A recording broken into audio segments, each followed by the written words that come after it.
nih kita jurusannya non bisnis, kita jurusannya bukan teknik, bukan manajemen gitu. Gimana bisa ikut business case competition gitu. Kita kan science, basic science gitu. Misalkan kimia, biologi, astronomi, ada ketakutan itu. Padahal kalau teman-teman nyemplung dulu aja, ada yang ngedorong nyemplung, saya yakin teman-teman bakal bisa belajar banyak hal, bisa learn lebih banyak, dan juga beberapa kasus yang saya temuin juaranya bahkan bukan dari anak SBM atau TI atau bukan manajemen secara umum gitu. Ada yang jurusan dari kimia, teknik kimia. Kita lihat nanti gimana tips-tipsnya. Semoga teman-teman yang latar belakangan non bisnis bisa juga menjadi business case competition. Kita lanjut. Oke, tadi kita udah cerita soal pemuda, berenang, dan buaya. Sekarang saya mau ajak interaksi, boleh ya Mbak Suci? Saya mau nanya-nanya ke teman-teman Rilom di sini nih. Boleh nggak sharing yang udah pernah ikutan atau yang belum pernah ikut, apa sih yang ditakutin soal ikut bisnis plan? Boleh dibantu ya Mbak Suci? Siapa yang mau sharing? Boleh langsung open mic aja. Oke, Kak. Jadi mungkin di sini teman-teman ada yang mau volunteer dulu nih, atau mungkin langsung ditunjuk nih. Mungkin dari saya dulu kali ya, Kak. Kalau dari saya sih sebenarnya saya untuk lomba bisnis case ini belum pernah. Kalau ketakutan saya sih karena saya tuh belum tahu gitu sih Kak, kayak bisnis case tuh lombanya ngapain dan harus seperti apa gitu bikin karyanya. Mungkin itu sih Kak kalau dari saya. Mungkin kalau dari Oke. teman-teman yang lain. Makasih Mbak Suci. Belum tahu bisnis scan seperti apa dan karyanya kayak gimana. Yang lain ada yang mau sharing lagi? Kalau misalkan udah pernah ikut, apa ketikutan kita ikut, tapi kalau belum pernah, apa yang membuat belum ikut dan takutnya kayak gimana? Eh, izin ini Kak. Enggak, Mas Akbar ya? Iya, Panggilannya siapa kalau nih? Akbar atau Ferry? Akbar, Oke, Akbar. enggak, Mas Akbar. Kalau saya sebenarnya bukan takutnya sih, tapi lebih ke ini rekan rekannya itu ada atau enggak gitu. Temennya itu ada apa enggak. Kalau sendirian kan mungkin berat gitu ya Kak. Kayak harus buat apa ngerancang sendiri gitu, gitu. Itu sih mungkin yang jadi masalah ya. Oke, kecemasan kali ya, bukan takut kalau tadi temannya belum ada, karena nggak beberapa biasa tim, nggak sendirian. Makasih Mas Akbar udah sharing. Boleh Mbak Suci satu orang lagi ya, kita ajak interaksi, kecemasan atau ketakutan sebelum ikut lombanya. Oke, mungkin ini tadi karena Vio lagi on cam, mungkin boleh Vio ya. Oh iya, halo, kenalin dulu, nama aku Vio, Kak, biasanya panggil Vio. Ketakutan, aku belum pernah ikut lomba bisnis case ini sebelumnya. Kenapa aku nggak pernah nyoba untuk ikut ya? Karena mungkin aku merasa insecure gitu kali ya, Kak, karena dari kimia gitu merasa kayak nggak tahu gitu apa harus gimana gitu dalam mempersiapkan bahan-bahan untuk ngikut lombanya gitu sih, Kak. Oke, makasih banyak sharingnya tadi Mbak Suci, Mbak Vio, Mas Akbar. Thank you. Kalau tadi soal ketakutan, tapi kan mungkin tadi Mbak Suci sempat mention nggak tahu kayak gimana. Teman-teman yang ada di Rilom ini sebenarnya semuanya sudah pernah dengarkah tentang business case competition atau baru pertama kali? Boleh komen di chat. Sudah pernah dengar, sudah tahu gitu. Nggak harus sudah ikut kok. Boleh komen di chat. Oke, Kak Akbar tahu-tahu dikit. Kak Fatia, Teh Fatia udah pernah gitu. Sudah pernah tahu, sudah pernah. Atau ada yang baru pertama kali dengar tentang business case competition, Kak Vio udah belum pernah ikut. Ya. Sudah pernah dengar, tapi belum tahu, nggak apa-apa. Tapi sip, saya rasa semuanya sudah pernah mendengar lah setidaknya, tapi belum tahu kayak apa. Nah, teman-teman, sebenarnya kalau business case competition itu sederhana banget. Menurut saya ini tipe tipe kompetisi yang lebih sederhana dibandingkan yang lain. Kalau saya dari MRI kan ikut sama TI ya, manajemen rekayasa ikut sama TI. Jadi kami ikutnya LKTI, Lomba Keilmuan Teknik Industri gitu. Atau kalau Basic Science itu ada olimpiadenya juga. Kemarin baru saya ketemu sama pembina Olimpiade Biologi. Dia dari mikrobiologi ITB, kan banyak lomba-lomba kayak gitu. Kalau bisnis plan sederhana teman-teman, biasanya perusahaan atau suatu lembaga punya kasus bisnis dan kita diminta buat menyelesaikan kasus bisnis. Sederhananya kayak misalkan Telkomsel atau XL ingin meningkatkan penjualannya karena dia itu market share itu pembagian pasarnya, dia masih nomor 3, nomor 1 Telkomsel, nomor 2 Uridu, Indosat, nomor 3 baru XL. XL pingin nih gimana caranya supaya minimal dia sama dengan Orido atau bahkan di atasnya gitu, karena Telkomsel agak sulit buat disainginnya. Nah, itu salah satu kasusnya. Atau contoh lainnya, kasus bisnis yang dipinginin oleh perusahaan, contohnya PT Pos, dia itu kan udah lama dan salah satu perusahaan negara yang kuat bisa dibilang karena banyak asetnya di mana-mana. Tapi masalah pengiriman dia masih kalah sama JNE, JNT atau antar aja. Coba deh teman-teman yang pernah ngirim dari Shopee, Tokped, pernah nggak paket yang datang orang pos? Jarang banget kan biasa paket JNE, apalagi Gojek, GoPay kan kalau dalam kota. Tapi kalau luar kota biasa JNE lah atau JNT atau antar aja. Wahana juga berapa kata murah. Jarang kan yang pos. Nah mereka pingin bagaimana supaya pos juga bisa compete dengan kompetitor swasta yang lainnya. Itu contoh kasusnya. Atau beberapa bisnis case ada yang kasusnya itu pengembangan produk. Misalkan ada sebuah produk kopi, kebetulan ini saya nggak bisa nyebutin mereknya, sebuah kopi, dia itu masih kalah dengan Kapal Api, Top Coffee, dia pingin ngeluarin produk baru, kira-kira nih, produk apa yang cocok untuk dikeluarkan. Mereka juga menjadikan kasus itu sebagai business case. Banyak banget dan variannya, tapi konsepnya adalah kasus bisnis yang diangkat sebagai lomba, itu adalah bisnis case. Kalau misalkan udah spesifik, kayak misalkan lomba, kayak saya kan LKTI, Teknik Industri, udah langsung sistem produksi, pabrik, dan juga tentang optimasi lantai produksi misalkan, itu mah udah beda kasusnya. Tapi di sini bisnis case itu umum, makanya enaknya bisnis case bisa diikutin dari semua jurusan. Itu makanya kan nanti juga Kak Dian yang baru presentasi ternyata latar belakangnya bukan dari manajemen, bukan dari SBM atau bukan dari TI, ternyata dari HMP. Nah, itu semua orang bisa ikut. Itu tadi sekilas soal bisnis plan. Nah, hari ini kita bakal ngebahas soal 3 topik, karena kebetulan saya bakal sharing dari segi juri, agenda saya bakal cerita tentang kriteria penjuriannya, yang kedua tentang kesalahan umum yang biasa saya temuin dan juga teman-teman juri temuin dalam review maupun mendengarkan presentasi bisnis case, yang ketiga sama trik and trick untuk mahasiswa non bisnis atau non manajemen. Nah, kalau soal bisnis case-nya nanti teman-teman bisa gali lebih lanjut dari peserta yang udah ngalamin langsung tentang bisnis case. Karena kalau terakhir kali saya ikut bisnis case ya pas masih mahasiswa 2014 kayak sebelum lulus S1. Udah berapa tahun lalu? 7 tahun lalu. Cukup lama. Oke. Nah, pertama kita bakal bahas dari sisi juri dulu, kan yang teman-teman ingin tahu apa aja yang dinilai. Nah, menariknya teman-teman, kriteria penilaian di umumnya bisnis case itu biasanya kita kasih tahu. Kan biasa ada berapa tahap nih. Seringkali ada tahap pendahuluan atau preliminary, penyisihan, sama nanti grand final gitu kan. Biasa kita kasih tahu juga kalau pemilihan preliminary kita cukup bikin case tertulis atau dalam bentuk PPT doang misalkan. Sering kayak gitu. Tapi kalau ada yang final, mayoritas tuh minta presentasi langsung. Nah, kalau di awal kita kasih listnya, biasanya apa aja yang dinilai, mulai dari kriteria penilaian itu tentang rekomendasi solusi, inovasi, kreativitas, lalu juga ada yang minta soal hitungan biayanya, kadangkala. Nah, dari banyaknya bisnis class itu, saya udah ngejurin nggak banyak sih, paling 8-an gitu kalau yang di lokal. Mayoritas emang beda-beda, cuman ada benang merah yang bisa ditarik. Apakah itu? Kita rangkum jadi 4 poin ini. Yang pertama adalah rekomendasi solusi. Nah, ini bobotnya paling gede. Rata-rata 40%, kadang ada yang 35, bahkan berapa yang 50% tuh nilainya dari rekomendasi solusi. Di sini kita bisa turunkan menjadi inovasinya. Solusi yang teman-teman berikan inovatif nggak? Contohnya nih ketika bisnis case soal XL gitu.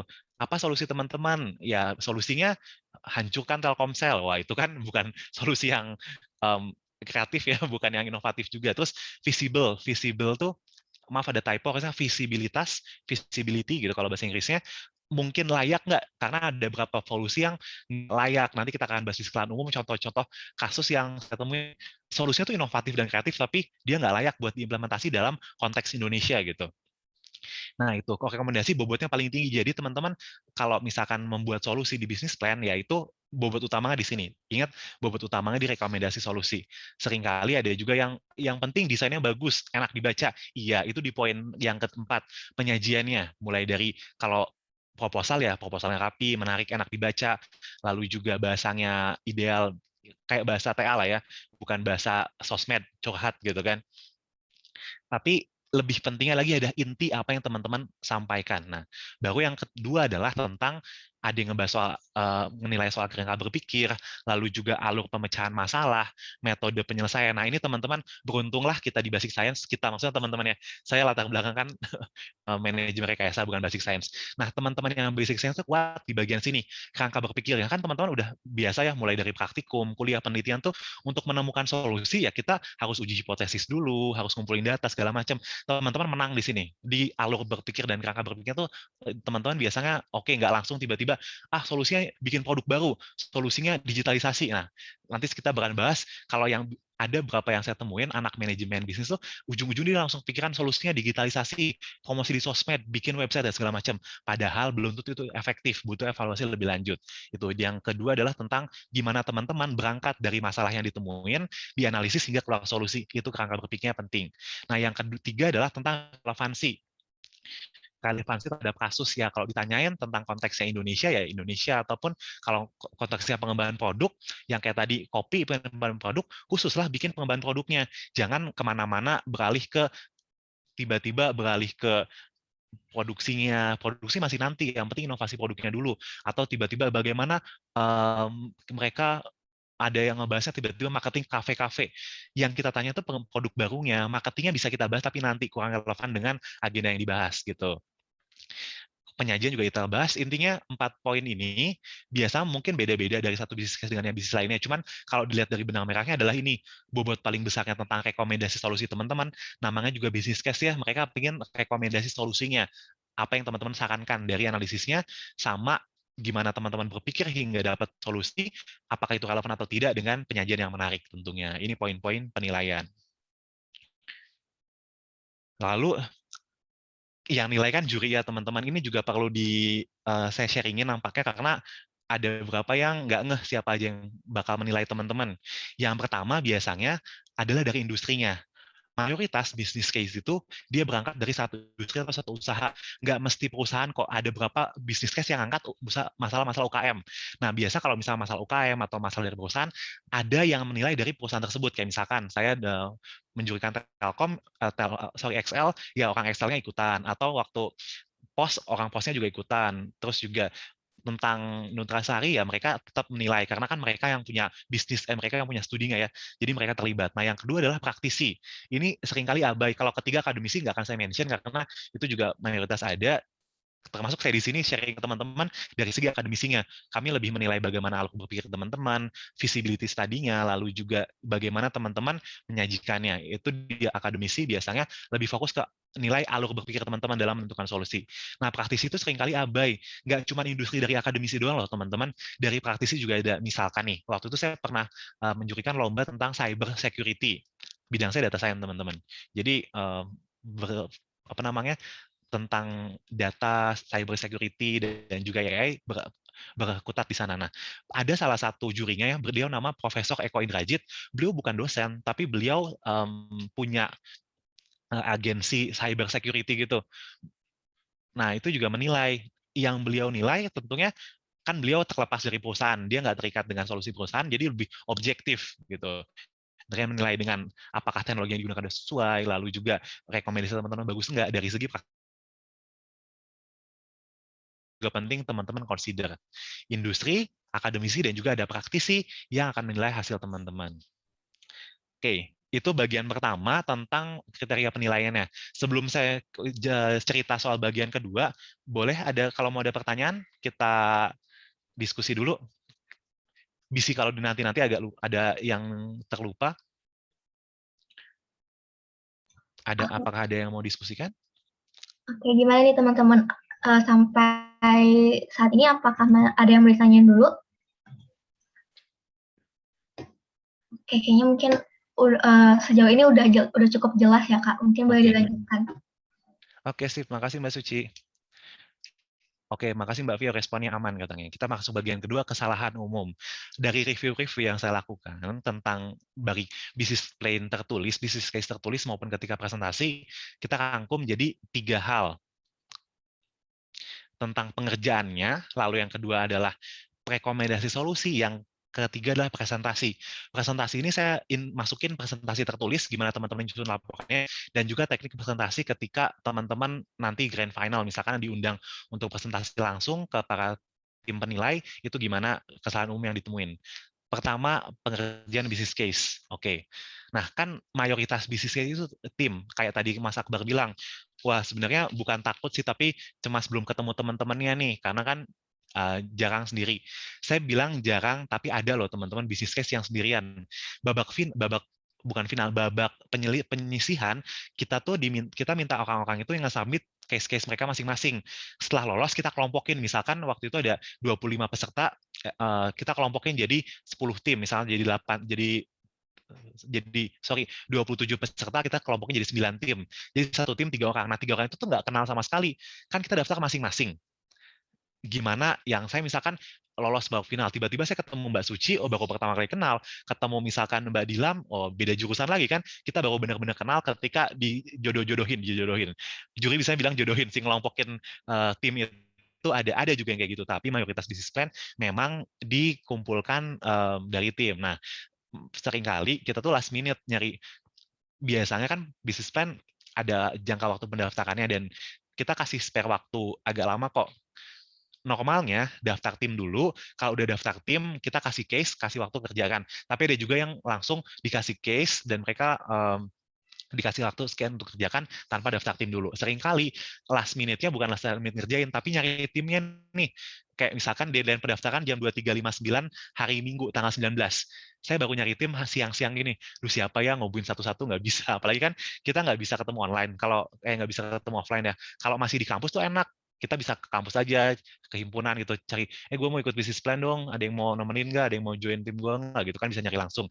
Tapi kan ini offline, harus ngubungin satu-satu, belum responnya lama, baru centang satu, Ilan, udah read tapi belum dibales.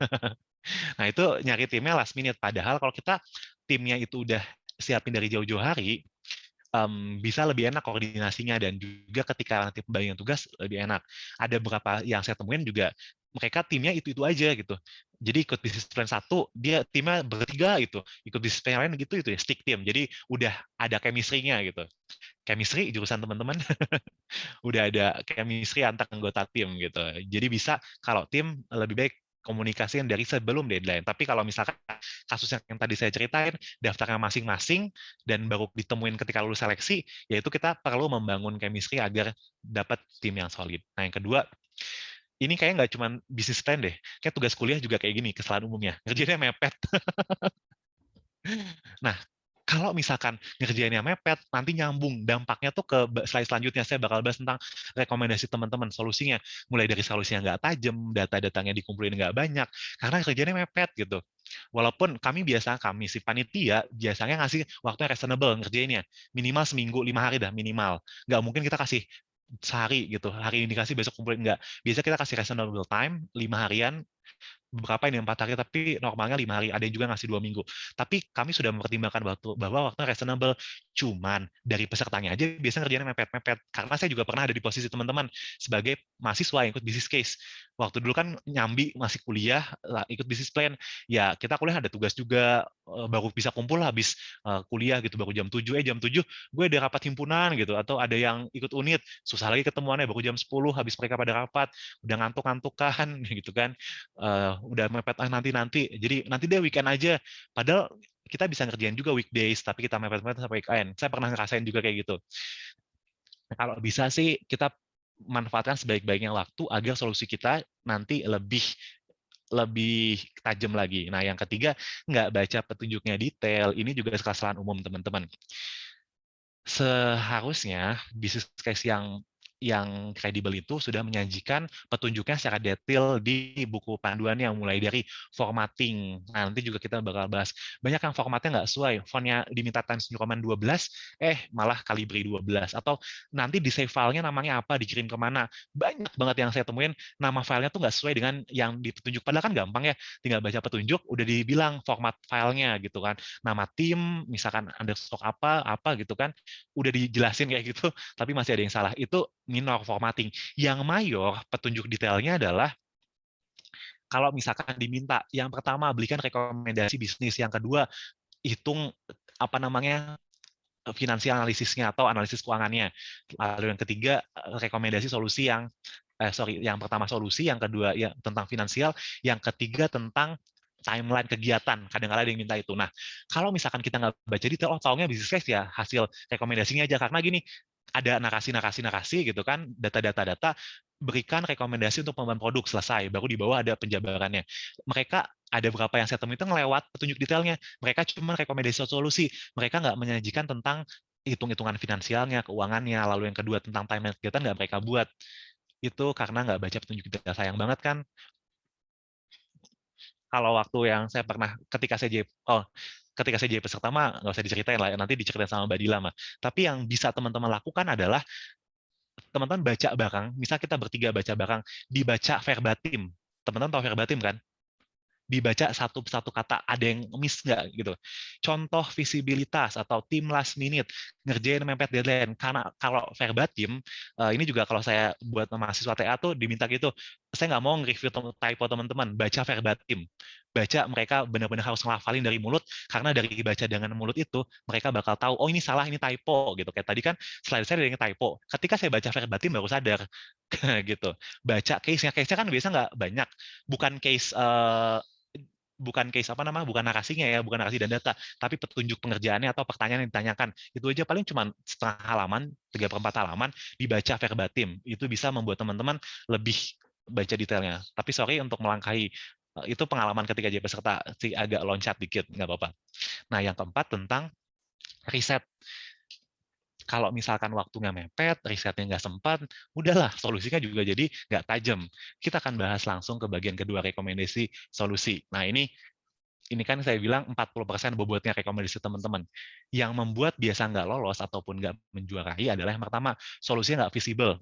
Contohnya gini, ketika kasusnya Telkom, PT Pos, saya angkat lagi PT Pos karena gampang kasusnya. Nah, ada yang merekomendasikan teknologi drone gitu kan. Oh ya udah, ngirim paket pakai drone aja. Itu memang inovatif. Di beberapa negara udah ada, kayak misalkan di US ada beberapa states yang udah mendeliver obat waktu kemarin COVID pakai drone. Di Jerman juga ada delivery pakai drone. Cuman kan belum masif satu negara ya. Mereka merekomendasikan itu. Semua cabang beli drone segala macam. Bagus banget solusinya. Saya akui mereka kreatif, mereka punya solusi yang inovatif. Cuman lihat deh visible-nya.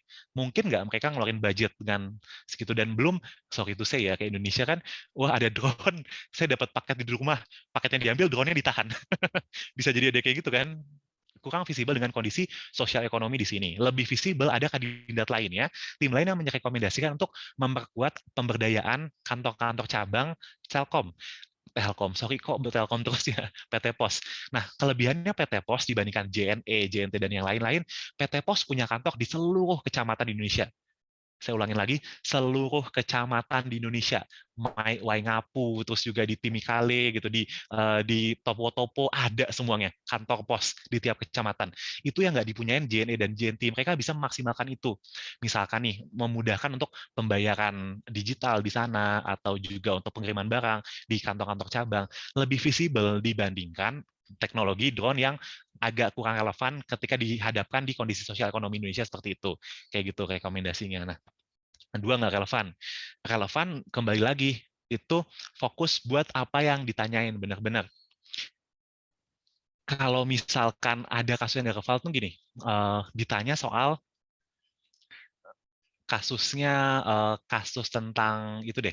Oh iya, kasus jualan kopi, nih kopi yang lain, lokal latte, kalau boleh nyebut merek, dari Nutrifood. Mereka pingin bagaimana kopi kita diterima di generasi Z. Gitu aja kasusnya simple. Gimana di generasi Z? Ingat, kata kuncinya promosi kopi ke generasi Z. Nah, yang mereka miss di sana adalah mereka membuat nggak relevan yang diadres itu generasi-generasi yang lainnya. Jadi kayak iklan di TV, coba teman-teman dari teman-teman bersepuluh yang ada di sini, siapa sih yang masih ikutin nonton TV? Saya yakin pasti udah pindah ke Netflix, ke HBO, Disney Plus, atau ke YouTube lah minimal. Jarang banget kan nonton TV. Nah, solusi-solusi itu nggak relevan dengan generasinya. Coba kalau kita studi media apa yang banyak dilihat oleh generasi Z. Ada TV nggak di sana? Oh, TV ada di peringkat 4. Ya, jangan dipakai TV kalau gitu. Kita pakai yang utama, IG, TikTok. Lebih efektif mungkin kita promosi di TikTok. Jadi viral, TikTok juga kan bisa kalau viral nyebar di YouTube, nyebar di Twitter, nyebar di IG. Nah, itu lebih relevan dibandingkan kalau misalkan generasi Z, malah solusinya ke TV. Seperti koran bahkan. Iklan kolom di koran. Siapa sih yang masih langganan koran generasi Z? Oke, dan ketiga, agak sedikit teknis, kalau di kami di teknik industri kita belajar untuk menyelesaikan solusi ada beberapa sistem, ada beberapa entity yang terlibat, mulai dari sistem owner tuh pemilik masalah. Kalau dari konteks perusahaan tadi, perusahaan sebagai pemilik kasus bisnis. Nah, yang kedua, kalau misalkan kita sebagai analis, ada sistem analis gitu kan. Seringkali ya kita melihat solusinya, tapi kita nggak mempertimbangkan diri sebagai orang, posisikan kita sebagai perusahaan. Kayak contoh Telkom tadi. Coba aja teman-teman ada sebagai manajer Telkom disuruh, Pak, rekomendasi dari kita, inilah beli drone. Setiap cabang beli drone buat nganterin barang. Pertimbangkan juga dong, budget kita terbatas. BUMN, walaupun PT Pos BUMN, ya budgetnya juga nggak bisa langsung beli drone 50 untuk setiap cabang. Dengan keterbatasan itu ya, kita harus bisa memposisikan diri, solusi mana yang kira-kira layak untuk disampaikan. Nah, kalau poin keempat, ini tentang jump to conclusion. Tadinya kalau ditanya, di beberapa kasus yang saya temuin, kenapa nggak jadi submit kasus bisnis case-nya? Kita udah baca bisnis case-nya, Kak, cuman kita nggak kebayang solusinya. Nah, ini dia. Seringkali ada kalau udah ngelihat soal tuh, ini apa ya solusinya? Tiba-tiba langsung conclusion. Ada yang kayak saya cerita tadi, semuanya promosi media sosial, semuanya marketing di IG atau Facebook Ads gitu, atau semuanya bikin website. Padahal nggak semuanya relevan loh. Ada kasus bisnis yang waktu itu saya juriin tentang penjualan alat pengolahan air minum. Yang mereka sasak adalah kelompok-kelompok masyarakat. Jadi mereka sasarin RT, RW buat daerahnya. Jadi bukan orang per orang. Nah, itu kurang relevan kalau disampaikan dengan marketing. Itu contohnya yang saya cerita di penjualan alat filter air minum tadi, tiba-tiba mereka promosi di IG, TikTok. Padahal konsumen utama mereka itu nggak pakai dua alat itu gitu kan. Mereka lebih butuh PR, public relation yang ketemu langsung, ngejelasin langsung. Mungkin lebih efektif kalau door to door kalau untuk produk ini dibandingkan untuk marketing. Nah gitu. Jadi jump to conclusion. Tiba-tiba langsung conclusion nggak jelas dari mana solusinya. Sama poin ketiga adalah tentang narasi dan presentasi. Narasi kalau misalnya tertulis, gimana teman-teman menyajikannya, tadi format juga sudah saya sampaikan, sering banget nggak baca detail, jadi nggak sesuai ketentuannya. Ini poinnya memang kecil, tapi ngurangin poin teman-teman secara lumayan loh. Dan kalau misalkan platingnya, kalau dari penyisihan, kan teman-teman ada ngirim dokumen, ada tuh yang fontnya beda-beda gitu, fontnya beda-beda, gambarnya mencong sebelah, atau nggak justify, ya nggak harus justify sih, justify kan yang kata atau di Word, ada yang nekuk-nekuk gitu, ada yang left line, cuman kalau saya balik ke halaman sampul, kayak kita bikin masakan di MasterChef deh. Yang penting selain rasanya adalah penyajiannya. Kalau penyajiannya udah nggak enak dilihat, bahkan sama Chef Jun aja dibuang gitu. Atau sama Chef Arnold nggak mau dicicipin. Kalau desainnya kalau masakannya udah enak, platingnya, baik dari desain, estetika, atau nuansa yang dibawakan, gitu kan, kita juga bakal mau nyoba, dan kita bakal lanjut baca. Saya juga karena preliminary pernah dapat yang daftar kan kayak nggak cuma puluhan, ada ratusan case yang masuk, walaupun kami dibagi berapa tim juri, saya sampai baca 40-50-an, capek juga kan. Nah, kalau udah nggak menarik, langsung skimming aja bacanya. Juri juga terbatas, teman-teman. Waktu itu pernah untuk grand final, saya dikirimin file jam 10 malam. Jadi peserta dibilang, peserta ngirim presentasi mereka maksimal jam 8 malam ke panitia, panitia ngirim ke juri jam 10 malam, kami presentasi final ke juri jam 10 pagi. Artinya saya cuma waktu 12 jam, belum dikurangin tidur dan makan segala macam. 12 jam dikurangin 8 jam, efektifnya cuma 4 jam buat ngebaca bisnis case teman-teman, atau bahkan 3 jam kurang. Ya, artinya dalam waktu yang singkat tadi, teman-teman harus bisa nge-catch attention, bagaimana bisa menyajikan ide teman-teman, makanya ada yang diminta executive summary supaya ide yang tersampaikan walau hanya dibaca secara singkat. Sama ketiga adalah kurangnya sinergi antar anggota tim. Kalau ngerjain tim, kan biasa diminta presentasi, ketika akhir grand final, nah, ini adalah poin minor yang sering dilewatkan, tapi penting. Apalagi kalau online ini, ada beberapa tim, misalnya 10 tim. Satu tim semuanya pakai background, virtual background yang sama, bajunya sama, ketika transisi mereka mulus, ada pembagian perannya, lalu juga artikulasinya oke, gitu.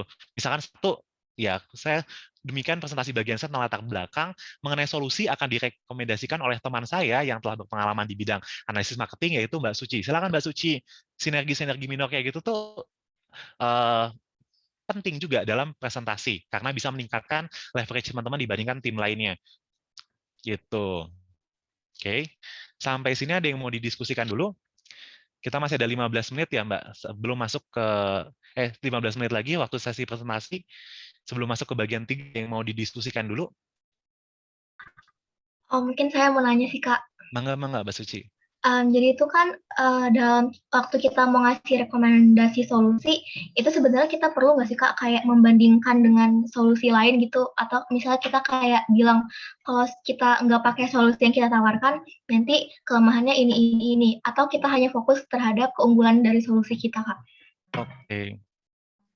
Makasih banyak pertanyaannya Mbak Suci. Nah, kita karena kalau misalkan teman-teman kan basicnya udah ada alur berpikir yang jelas, nggak cuman dari masalah langsung solusi, ada penelitian, riset data. Ketika merekomendasikan solusi, bisa jadi nggak cuma satu solusi, bisa 2, 3. Nah, ini mungkin Mbak Dila bakal cerita lebih banyak. Kita perlu prioritaskan karena kan kalau saya posisikan diri Mbak Suci di perusahaan, budget perusahaan kan terbatas buat mengimplementasikan solusi.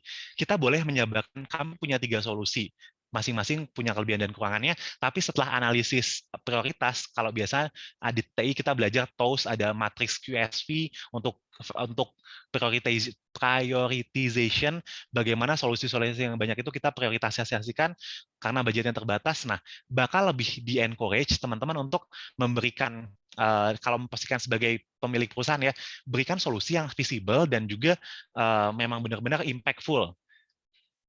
Itu. Jadi, tapi kalau misalkan membandingkan semuanya, bisa jadi nggak harus semuanya. Solusi A apa kelebihan kekurangan, solusi B apa kelebihan kekurangan. Nggak harus dijabarkan semuanya karena juga seringkali nggak dibaca kok. Waktu kita terbatas. Tapi berikan solusi bisa 2, 3 nggak masalah, tapi benar-benar solusi yang sudah difilter mana yang jadi prioritas. Gitu, Mbak Suci. Oh iya baik Kak, berarti kalau misalnya kita terlalu menjelaskan dengan detail juga itu nggak bagus juga ya Kak, karena takutnya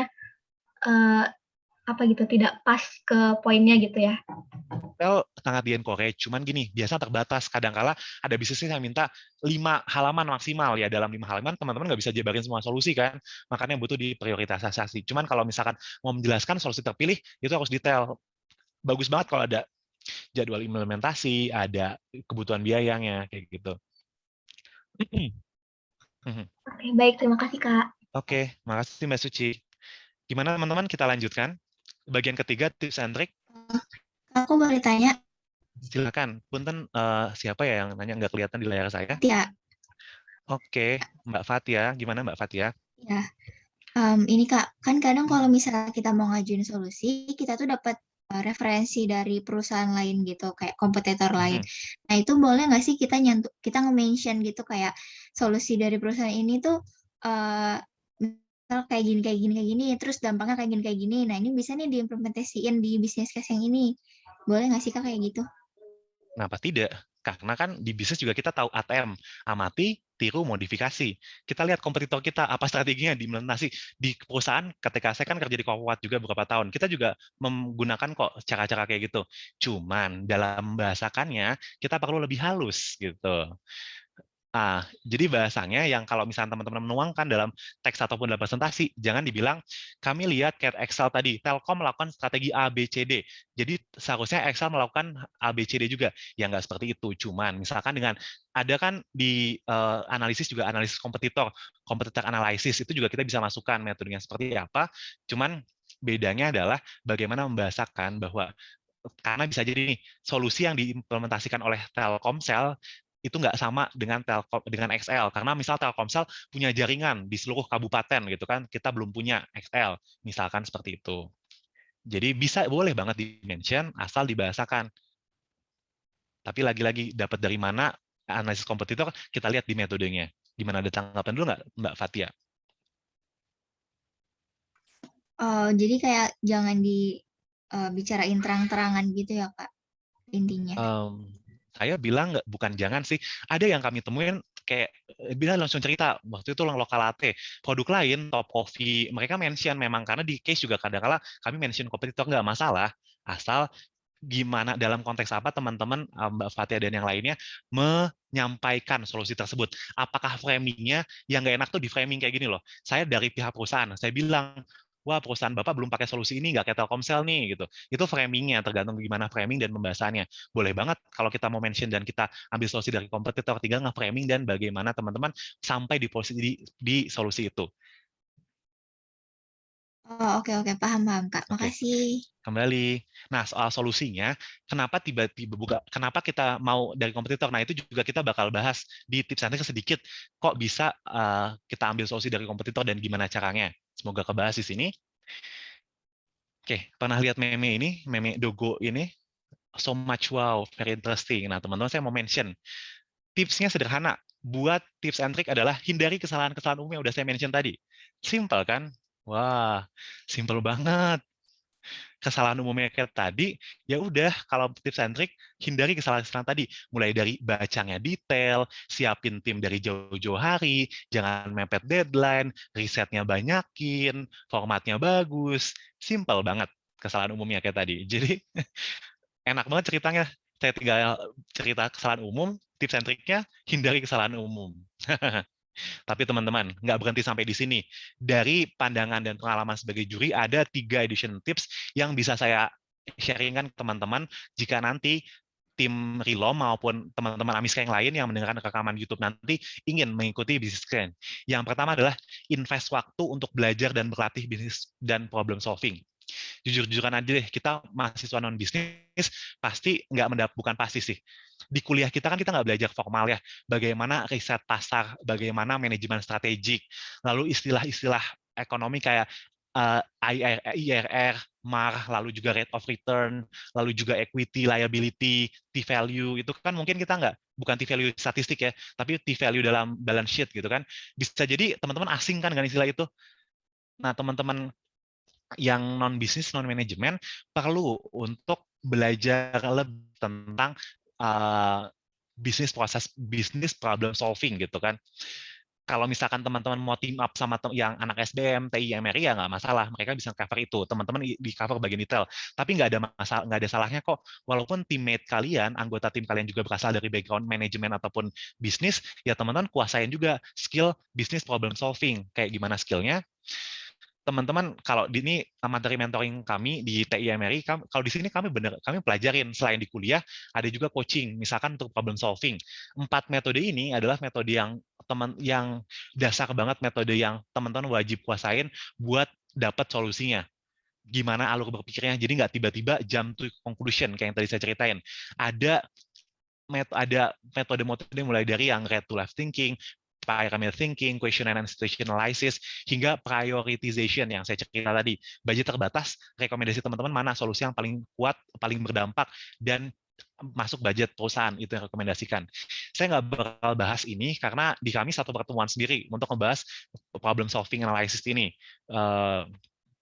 Jadi teman-teman saya kasih keywordnya aja. Teman-teman bisa capture ini, nanti kalau teman-teman dengar rekaman YouTube juga bisa nyari-nyari apa sih yang dimaksud dengan right to left thinking, belajar di sana bagaimana metodenya, pyramid thinking, video di YouTube udah banyak, e-booknya juga udah ada. Kalau teman-teman mau nyari bukunya juga bisa di internet, tinggal keywordnya udah saya kasih. 4 prinsip ini bisa teman-teman gunakan untuk memperkuat teman-teman dalam merancang solusi bisnis. Solusi bisnis ya dalam hal ini, 4 metode ini. Dan teman-teman, ada lagi yang mau saya rekomendasikan adalah buku McKinsey Mind dari Evan, dari Rachel, dan Friga. Ini kalau di kami, di SBM juga kayak jadi buku kuliah gitu. Gimana untuk tools and management techniques untuk consulting firm. Karena kan kerjaan business case itu mirip sama kerjaan consulting, teman-teman. McKinsey, BCG, ya kerjaan mereka sehari-hari adalah menganalisis bisnis dari suatu perusahaan klien mereka, dan mereka menggunakan metode-metode khusus hingga akhirnya come up dengan solusi.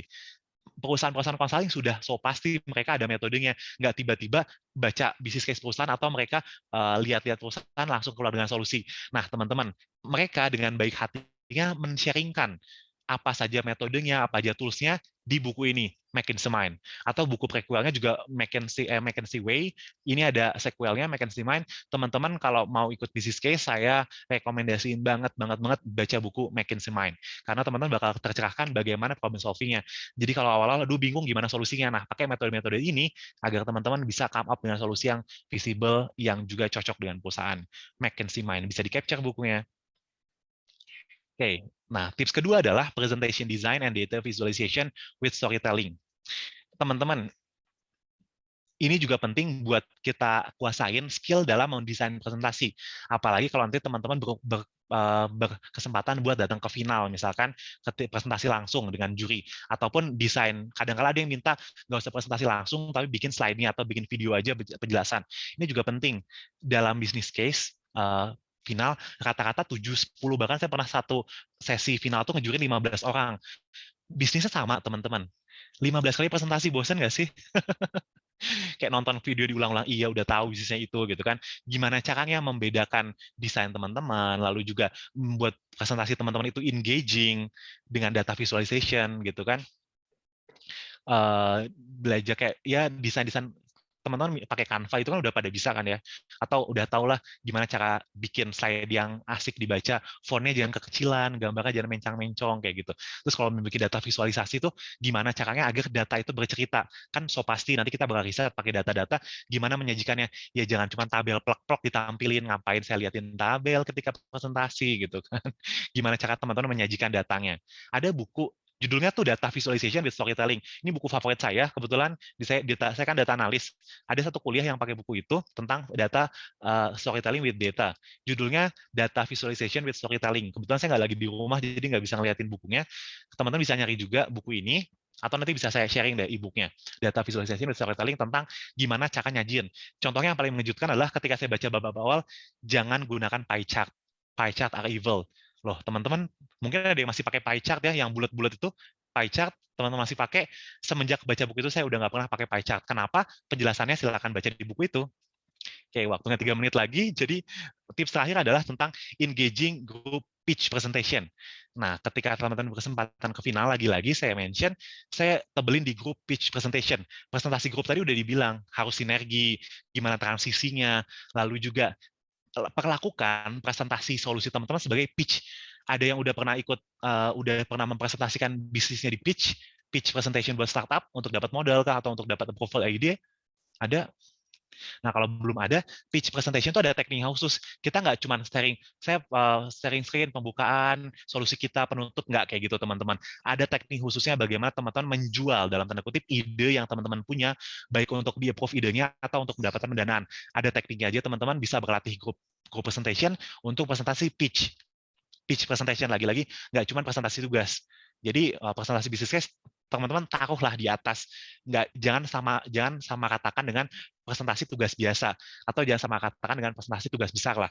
Ada teknik khusus supaya teman-teman bisa engaging, bisa lebih menarik, dan solusi yang teman-teman tuh sampaikan memang sampai, karena bisa jadi solusi dia tuh bagus banget, tapi nyampe ini jelek, juri udah bosan sendiri, udah nggak dengerin, padahal isi mereka bagus, tapi platingnya nggak bagus. Jadi juri udah nggak mau nyoba makanan teman-teman gitu. Nah, sama terakhir sebelum kita tutup, ada kelebihan yang saya lihat dari background non-bisnis, karena beberapa bisnis case yang saya jurikan juga pernah, bentar ya, izin ada paket dulu, mohon di pause dulu.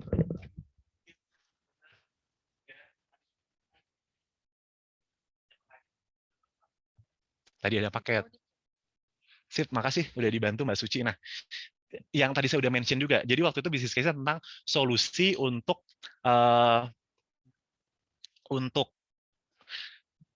apa namanya, yang pipa air minum. Nah, yang menang dari Techim, juara satunya, mereka detail di bagian perhitungan teknis pipa-pipaannya, biayanya.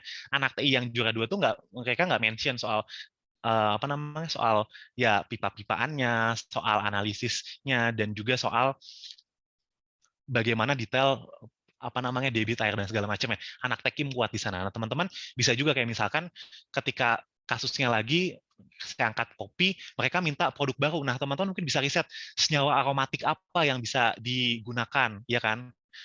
Benzen apa, atau saya udah lupa kimia, TPB terakhir kalau aja. Tapi bisa juga teman-teman menyarankan ada yang penelitiannya di bagian senyawa aromatiknya, atau bagaimana proses pengolahannya.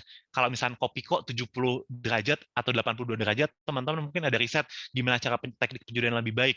Nah, detail teknisnya teman-teman kuat. Itu yang nggak dimiliki oleh teman-teman oleh yang background-nya bisnis atau manajemen. Jadi teman-teman kuat di detail teknis. Yang kedua, ada perspektif lain. Nah, kalau teman-teman bisnis, manajemen, ya mereka ujung-ujungnya mikirnya marketingnya, lalu ujung-ujungnya tiba-tiba sales-nya, penjualan, atau tentang desainnya. Wah, sedangkan kalau kita lihat dari perspektif latar belakang pendidikan yang lain, background jurusan lain, ada yang bisa kita dapatkan sesuatu yang baru di solusi teman-teman. Jika digabungkan kolaboratif, yang saya encourage banget teman-teman dapat tim dari berbagai latar belakang supaya bisa kolaboratif dan solusinya itu sinergis begitu. Nah, jadi kita sama-sama udah belajar, udah sharing-sharing tentang 4 kriteria utama dalam penjurian, lalu juga ada kesalahan umum dan tips and trick untuk menghindari kesalahan umum yang terjadi serta beberapa additional tips begitu. Jadi untuk akhir saya ingin mengutip kata-kata dari Steve Jobs. Great things are not done by one person, they are done by a team of people. Selamat berjuang bersama tim teman-teman dalam mengerjakan business course competition. Terima kasih banyak atas perhatiannya. Silakan kontak saya di link website maupun email yang ada di layar, silakan di-save juga. Saya kembalikan lagi ke Mbak Suci. Baik, terima kasih banyak Kak Parama. Wah, keren banget ya teman-teman. Mungkin boleh kasih tepuk tangan dulu ke Kak Parama, boleh. Tepuk tangan yang pakai stiker juga boleh, guys. Keren banget sih. Aduh, Kak, gila, Kak, keren banget Kak. Aku kayak pas dengar dari pemaparan Kakak tuh kayak, oh iya ya, bener juga. Dan kadang pun kesalahan-kesalahan umum tadi sering aku lakukan gitu ya. Tapi mungkin di lomba lain gitu. Salah satunya kayak mungkin jump to conclusion gitu. Jadi kemarin itu sempat juga aku mau ikut lomba business case, cuman pas baca kasusnya, aku nggak tahu nih solusinya apa, terus udah aku nyerah gitu. Jadi ya ternyata semuanya harus ada prosesnya gitu ya buat kerangka berpikir. Oke, keren banget nih teman-teman. Mungkin sebelum kita, karena waktunya udah tinggal dikit juga, mungkin bisa kali ya buka satu pertanyaan buat teman-teman yang masih ingin bertanya gitu ya terkait materinya. Apakah ada? Gimana guys? Kayak mereka sudah speechless juga ya sama kayak aku. Mbak Suci, sebelum ditutup, sebagai apresiasi buat teman-teman Amiska yang udah ngundang dan masih menyimak, boleh nggak saya kasih bonus buat teman-teman agar lebih sukses lagi kalau mau ikut business case, boleh kah? Boleh Kak, silahkan. Nah, teman-teman, ini saya udah ngupload e-book dari McKinsey Mind yang saya tadi ceritain tadi. Untuk tahu solving tools and management techniques, teman-teman bisa download di link ini, bit.ly/siap ikut BCC, BCC Competition, dan scan QR code-nya. Nanti saya bakal tambahin juga di folder ini tentang data visualization with storytelling. Buat teman-teman yang udah hadir dan juga udah partisipatif di sini, ini bonusnya teman-teman. Thank you. Mangga Mbak Suci. Wow, terima kasih banyak Kak Parama. Oke, jadi itu ya teman-teman, kita dikasih hadiah nih dari Kak Parama, bonus ebook. Jangan lupa dibaca ya guys ya. Oke, mungkin karena waktunya sudah mau habis juga, mungkin dari panitia ini ada ingin menyerahkan sertifikat secara simbolis Kak sebagai salah satu bentuk apresiasi. Mungkin kepada tim operator, boleh?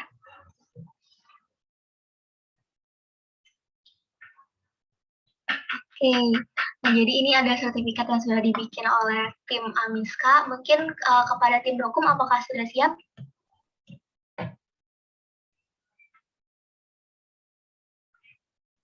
Siap, siap. Oke, mungkin boleh langsung dipandu aja ya, Dewi. Oke.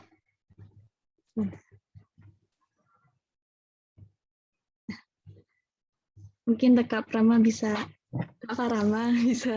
memberikan gaya terbaik. 1, 2, 3. Sudah. Oke, terima kasih Dewi. Nah, selanjutnya kita akan ada sesi dokumentasi bersama nih, guys, bersama Kak Parama nih. Mungkin boleh on cam dulu ya semuanya. Oke, mungkin buat Elsa, Sasa, Ica, dan ya, mungkin Ica sama Sasa mau lagi bisa on cam kah? Oke, Ica bisa. Kalau Sasa gimana, Sa?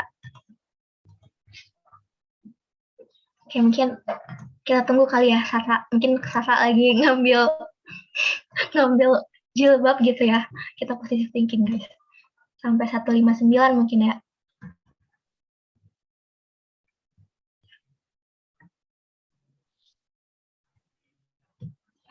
Oke, karena oke, lagi rusak kameranya, siap. Oke, mungkin ya, Dewi mungkin boleh dimulai deh.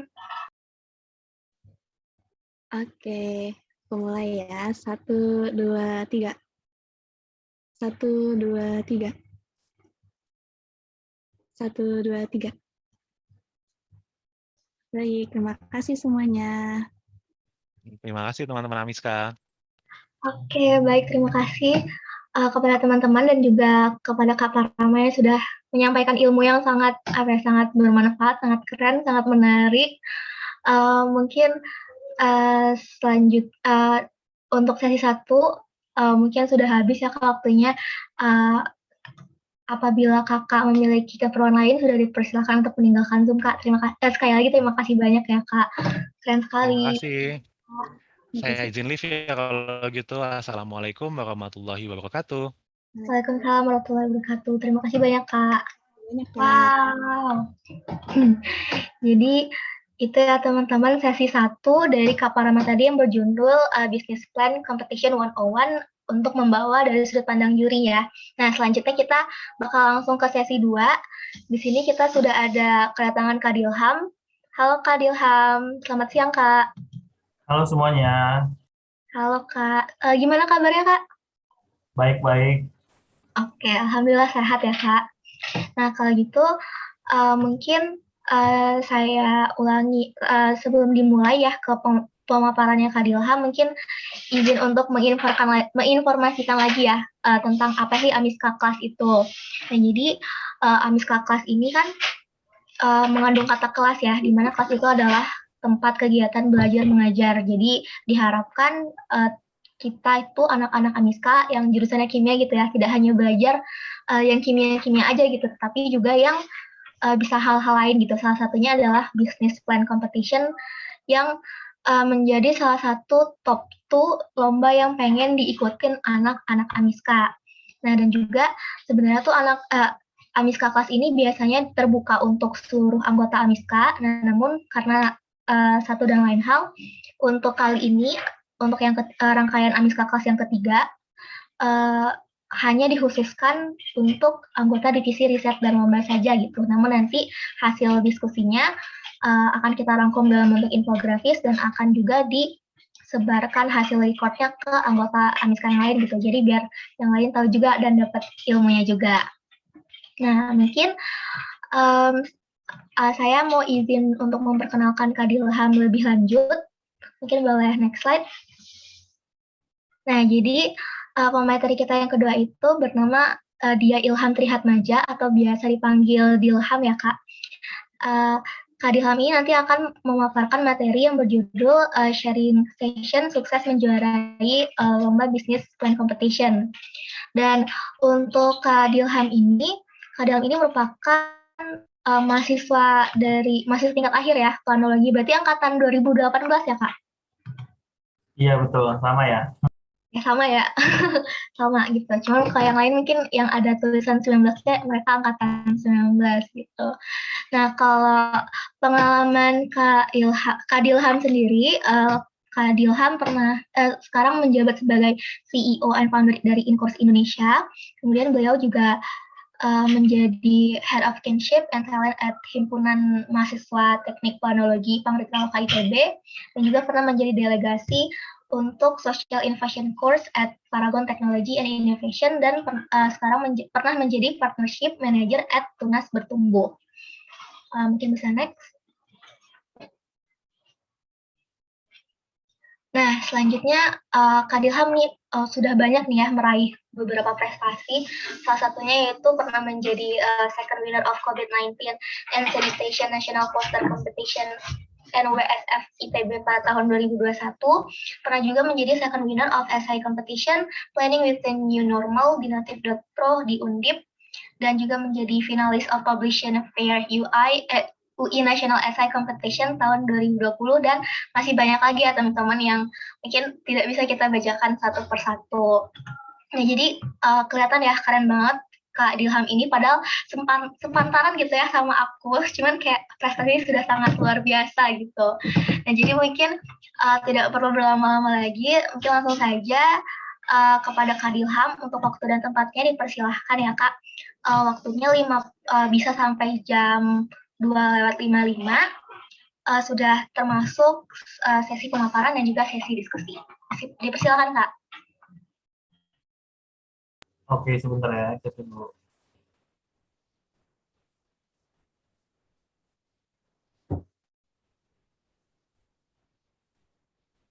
Oke, mungkin udah kelihatan. Iya, sudah Kak. Oke, ya terima kasih Mbak Suci udah memperkenalkan diri saya juga. Mungkin aku bakal manggil aku aja dan kalian aja guys, biar lebih dekat gitu. Nah, sebenarnya untuk siang hari ini juga mau sharing-sharing sih terkait bisnis plan ataupun bisnis case competition gitu. Cuman nanti bakal bakal ngeliatin dari sisi pesertanya kan kalau misalkan sesuai TOR gitu. Nah, di sini judulnya adalah sukses menjuarai bisnis plan competition. Nah, mungkin selanjutnya kita ke outline dulu nih. Jadi yang aku sharing adalah kira-kira mau yang bisnis plan ataupun bisnis case sih gitu. Terus yang kedua juga pengalaman aku, dan juga yang ketiga mungkin tips trik yang bisa aku bagikan dari sisi pesertanya, dan juga yang keempat mungkin nanti kalau misalnya ada sesi tanya jawab dan cukup, kita boleh lebih banyak diskusi aja gitu ya. Nah, selanjutnya adalah, nah, ya tadi mungkin udah diperkenalkan dulu, tapi perkenalkan kembali, nama aku Dia Ilham atau bisa dipanggil Ilham dari PWK dan juga sebagai founder Inforce dan ketua divisi kekeluargaannya HMP. Itu tadi kalau misalnya di LinkedIn ditulisnya Kinship and Talent. Nah, lalu mungkin ini ya disclaimer dulu nih. Jadi kan tadi judulnya sukses menjuarai bisnis plan competition, tapi disclaimernya adalah aku nggak pernah, aku belum pernah memenangi baik itu bisnis plan ataupun bisnis case competition. Cuman aku sudah banyak mengikuti bisnis plan ataupun bisnis case dan juga ada yang sampai final. Tapi despite of that gitu, aku juga mau sharing-sharing ke teman-teman biar teman-teman sendiri juga yang bisa menjuarai bisnis plan-nya itu gitu. Nah, mungkin ini ya kalau misalkan tadi achievement tentang yang aku perbarui dan juga sebenarnya belum dimasukin ke link ini tuh ada ini kalau misalkan 1 sampai 3 dan juga tentang honorable mention-nya. Nah, mungkin ini sih yang pengen aku highlight adalah yang pertama nih. Yang pertama jadi ada 3. Yang pertama itu adalah di sini aku alhamdulillah dapat first winner di RKTI Smart City ITERA. Nah, mungkin maka ini kan satu jalur ya dengan jurusan aku yaitu planologi gitu. Jadi di sini kita ngasih tahu tentang gimana sih di smart city itu mengenai smart mobilization gitu atau nah singkatnya adalah di sini kita sebagai tim itu tuh ngasih tahu ada angkot yang bisa kayak Gojek gitu. Nah, jadi kalau misalnya tadi kata Kak Rama itu ada ATM, itu tuh kita meng-ATM-kan Gojek itu pada angkot karena latar belakangnya nggak mau motor terlalu banyak kan dan juga untuk memaksimalkan transportasi publik gitu. Dan juga yang kedua second winner penataan kampung kumuh IAP DKI Jakarta. Nah, di background aku ini adalah si desainnya itu. Jadi di sini tuh IAP itu adalah Ikatan Alumni Perencana. Nah, mungkin kalian juga ada ya untuk kimia gitu. Nah, di sini kita bikin rusun restoran namanya. Jadi di situ waktu itu tempatnya namanya Tanah Merah Koja di Jakarta Utara. Pokoknya itu selain desainnya juga kita juga ngasih ngasih solusi tentang peraturan zonasi, mungkin lebih banyak ke planologinya, peraturan zonasi dan juga pembiayaan gitu. Nah, mungkin kalau misalkan teman-teman belum lihat atau ada yang udah lihat, alhamdulillah juga sempat diliput di ITB 1920 gitu. Gitu tentang yang ini. Dan juga mungkin yang terakhir ya, yang honorable mention ini adalah terakhir terakhir kali aku berlomba dan mendapatkan honorable mention ini, dan pun pertama kalinya aku mengikuti international competition. Nah, ini IWGM ini adalah industrial workshop. Nah, dia itu ditujukan oleh anak teknik industri dan juga emang dibikin sama anak teknik industri yang UGM. Itu tuh kayak case competition, cuman selain dari mungkin bisnis, bisa ada unsur bisnisnya, dia juga ada semacam unsur industrinya gitu. Nah, itu adalah mungkin kalau aku boleh cerita tentang pengalaman-pengalaman di achievement aku gitu. Nah, mungkin selanjutnya ya. Oke, yang pertama, mungkin kalian bertanya-tanya ini, kalau misalkan mau bisnis plan, pokoknya lomba bisnis mau yang mana sih? Bisnis plan competition atau business cost competition gitu. Kan mungkin buat bingung ya. Nah, mungkin kita bedah dulu kali ya. Kalau ini sejauh yang aku tahu, mungkin kalau misalnya teman-teman ada yang lebih tahu juga boleh sharing gitu. Nah, jadi kita bedah dari business plan ataupun business case. Mungkin kita yang business plan dulu ya.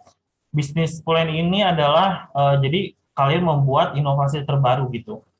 Jadi si suatu lomba, penyelenggara lomba itu ngasihin lomba bisnis, tapi kayak mereka udah ngasih tema, ya udah si pesertanya comes up with new idea yang mereka punya gitu, kayak inovasi terbaru mereka. Dan juga ini bekerja secara bottom up. Bottom up itu berarti kayak melihat dari latar belakang, melihat dari market research, yang melihat dari perilaku masyarakat bagaimana. Pokoknya banyakin latar belakang sehingga kalian mempunyai solusi untuk di ujung dari pembuatan bisnis plan kalian. Dan juga tema bisnisnya adalah tema bisnis kalian itu harus sama dengan tema lombanya.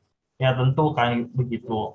Nah, mungkin kalau misalkan boleh kasih tahu nih, ini ada tiga lomba yang aku himpun ya, yang dia itu jenisnya business plan. Kayak yang ini adalah, sebentar mungkin biar ini dulu. Oke, yang ini adalah Swiss Innovation, mungkin kalau teman-teman ada yang tahu ya, Swiss Innovation ITB yang bekerja sama dengan Northwestern University Switzerland.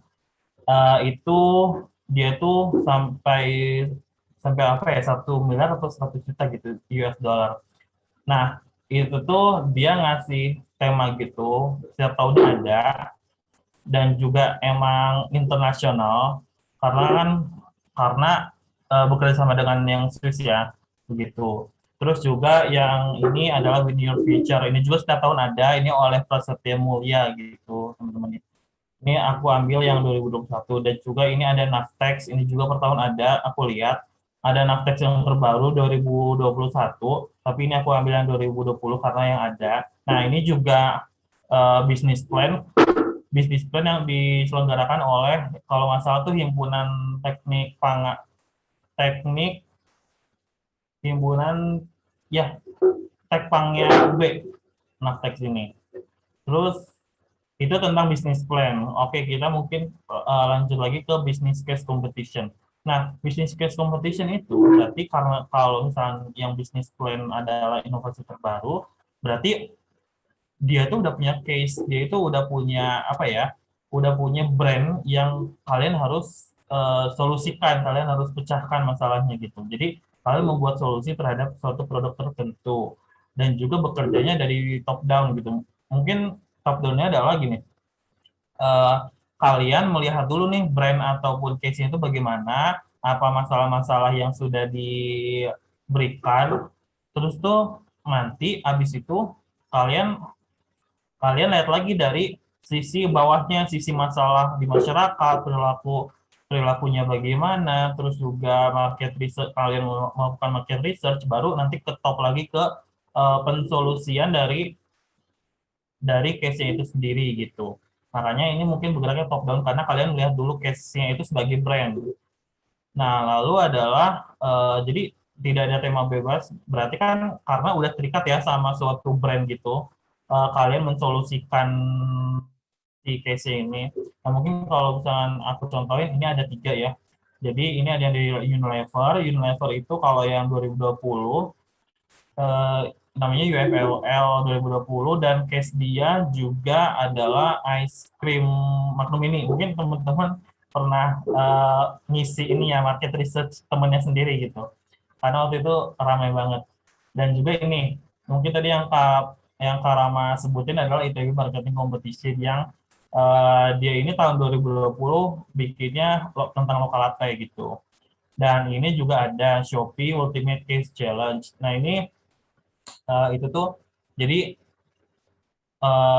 si case-nya Shopee sendiri, cuman kalau dari yang aku lihat mungkin ini ya karena nggak bisa memberikan data perusahaan, ini tuh emang udah di disclaimer dulu bahwa itu tuh emang case-nya Shopee, cuman ada modifikasi tertentu yang jadi case-nya itu sebenarnya fiktif gitu tentang outline pertama.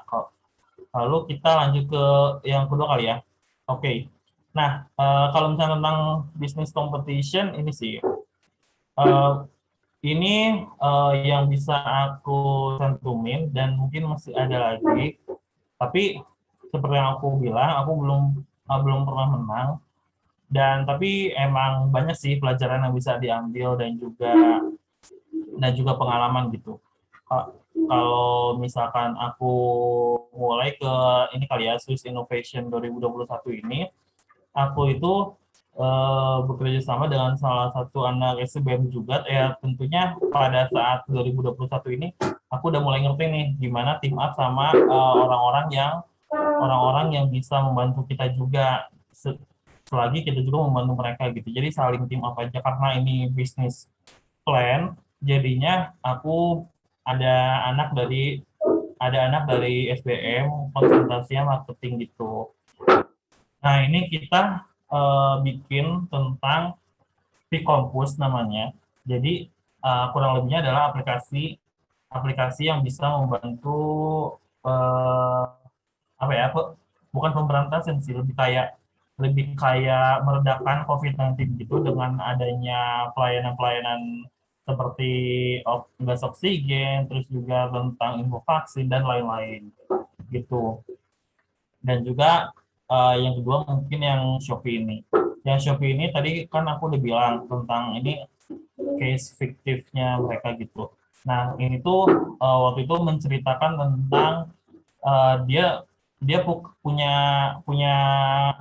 jadi ada toko di Shopee itu namanya toko masak. Literally namanya toko masaknya. Nah, toko masak ini tuh menjual tentang alat-alat dapur gitu. Nah, tentang alat-alat dapur. Tapi tahun lalu, tahun 2019, tahun 2020, sesuai datanya itu dia tuh sebenarnya melejit, tapi pada saat mulai 2020 ke sana dia tuh mulai turun. Nah, kira-kira ada apa nih? Nah, tapi tentang ada apanya sendiri dia nggak dikasih tahu. Nah, di sini tuh kita tim comes up with ngasih tahu latar belakangnya, mungkin ada halnya dengan apa ya, dengan COVID-19 gitu. Jadi dari kenapa 2020 bisa turun, karena waktu mungkin sekarang udah biasa ya.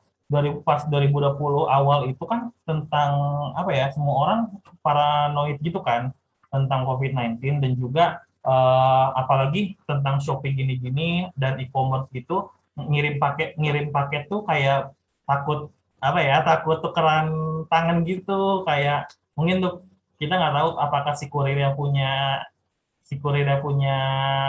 COVID kan gitu. Jadi kita ngasih tahu bahwa ada korelasi terhadap hal tersebut gitu. Nah, barulah memberikan solusi-solusi di situ. Ini tentang Shopee Ultimate Case Challenge. Dan selanjutnya ini yang Win Your Future 2021 yang di Prasetya Mulia. Itu kita nyampe top 12-nya di sini. Yang tahun lalu pun anak ITB gitu, anak Tekim yang juara 1. Nah, di sini tuh kita bawain tentang ini, asuransi gadget di kalangan mahasiswa. Jadi latar belakangnya adalah kenapa sih butuh asuransi gadget gitu? Karena COVID-19 gitu, terus juga WFH, terus juga kita kelasnya online, pasti kan kita bangun tidur sampai tidur lagi megangnya laptop, megangnya HP ya kan. Nah, di situ tuh alat elektronik jadi mungkin gampang rusak daripada pada saat kita memakainya nggak sesering itu gitu.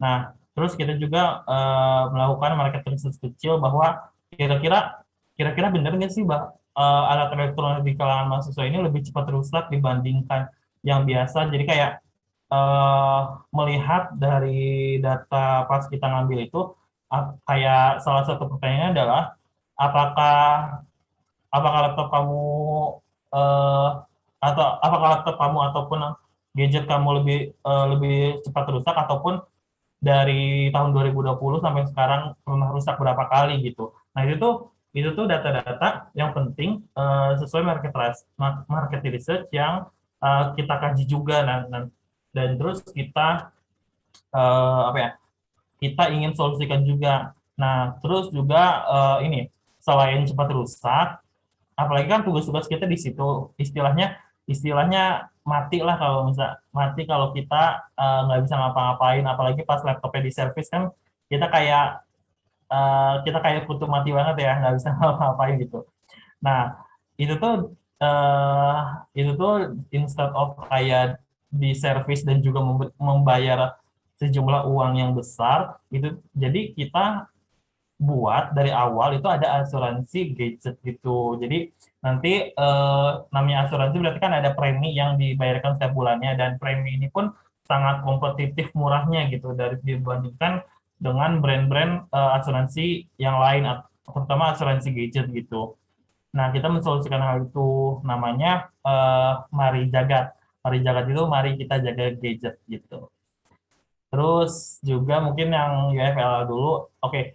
Yang ini adalah tahun 2020 ya. Mungkin ini tuh setiap tahun buka, dan ini emang prestigious banget teman-teman. Kayak waktu itu yang ikutan itu hampir 3.000 tim, sedangkan satu tim itu 3 orang. Coba bisa dibayangin ada berapa orang ya yang ikut, dan mungkin kebanyakan juga kayak UI, ITB, UGM gitu. Jadi kayak kompetitif banget gitu.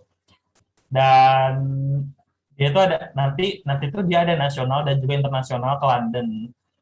Nah, tahun 2019 waktu itu tuh sempat ke London, tapi tahun 2020 kalau nggak salah enggak deh. Jadi mereka tetap online atau nggak tahu, aku kurang ikutin pas lagi udah nggak lanjut lolosnya itu.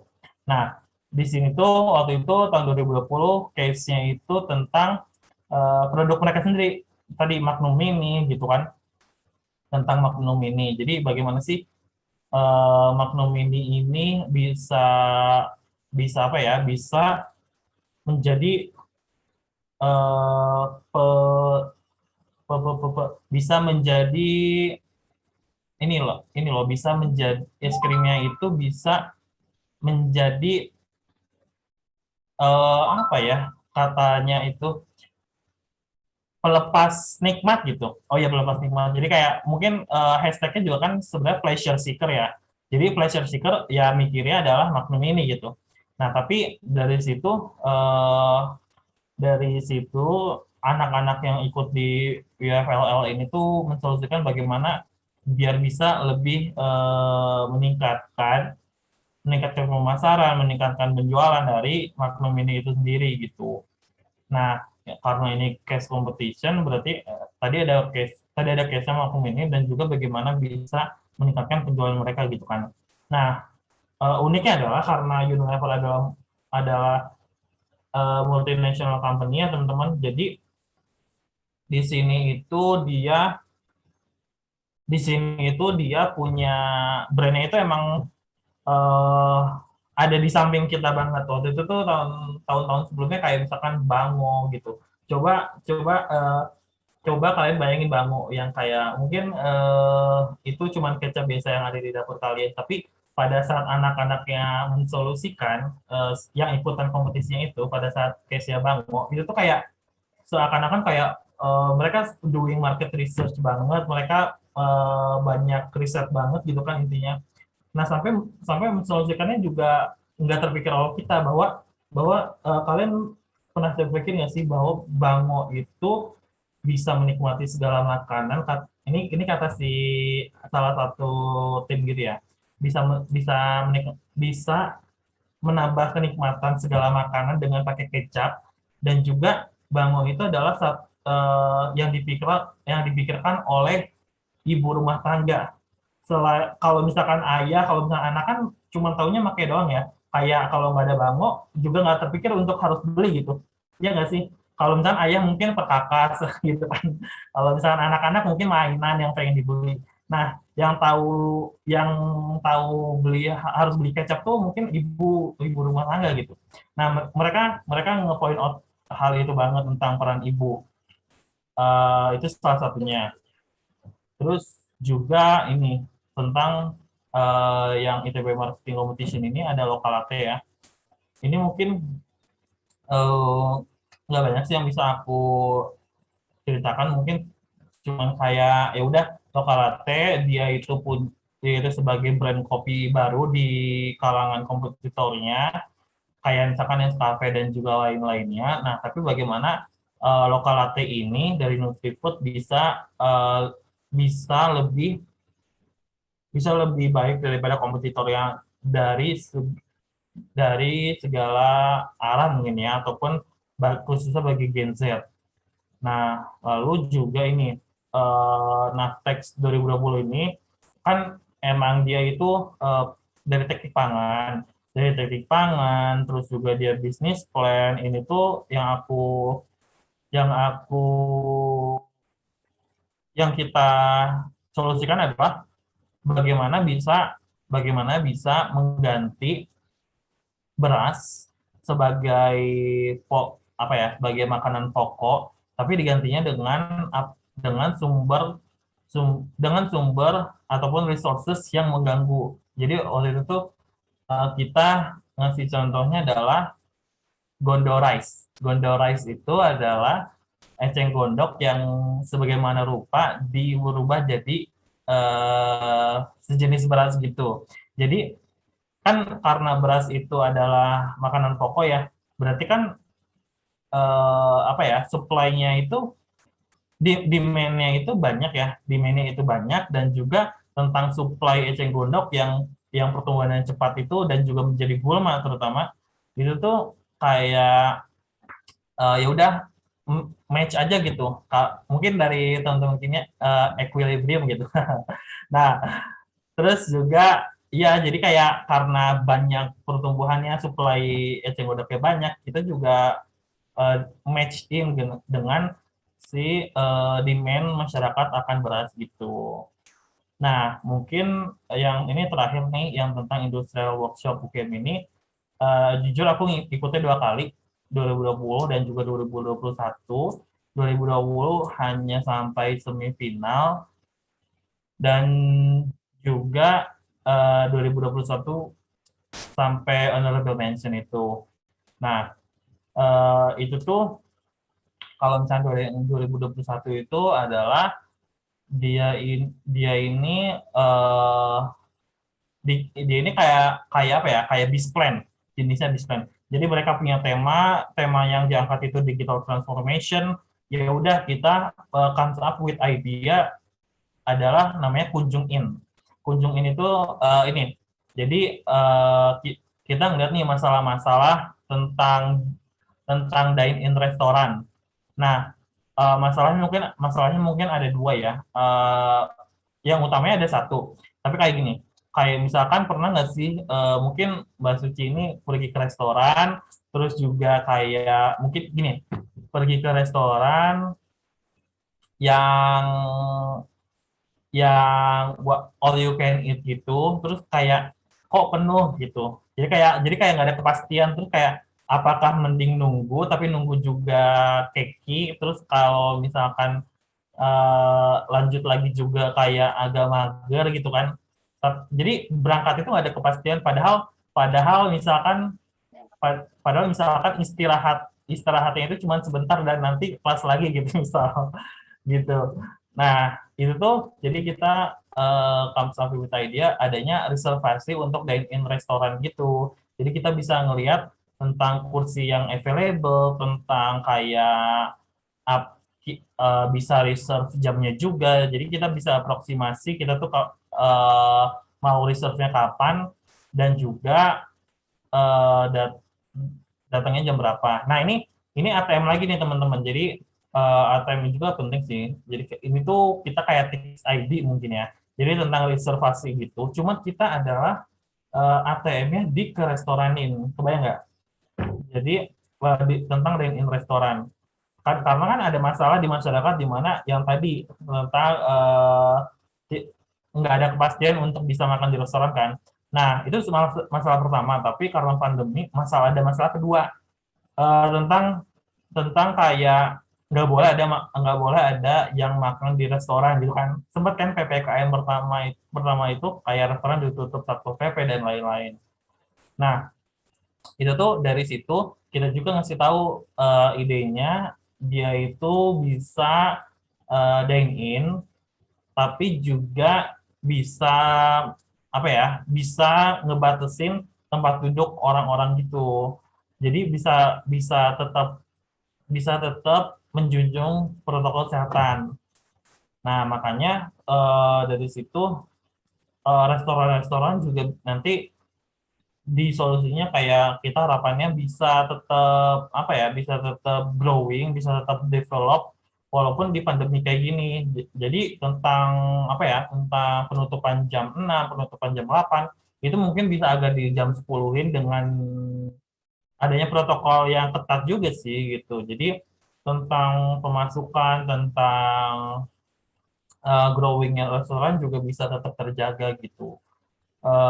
Karena kan dari pandemi itu kalau aku melihatnya ya, yang paling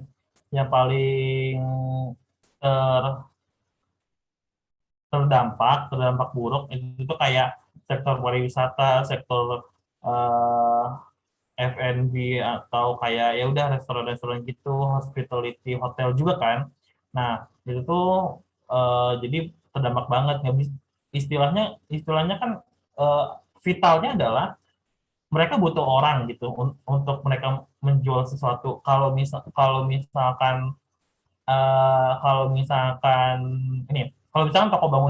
toko bangunan kan nggak harus orangnya itu ada di situ untuk bisa membeli material gitu.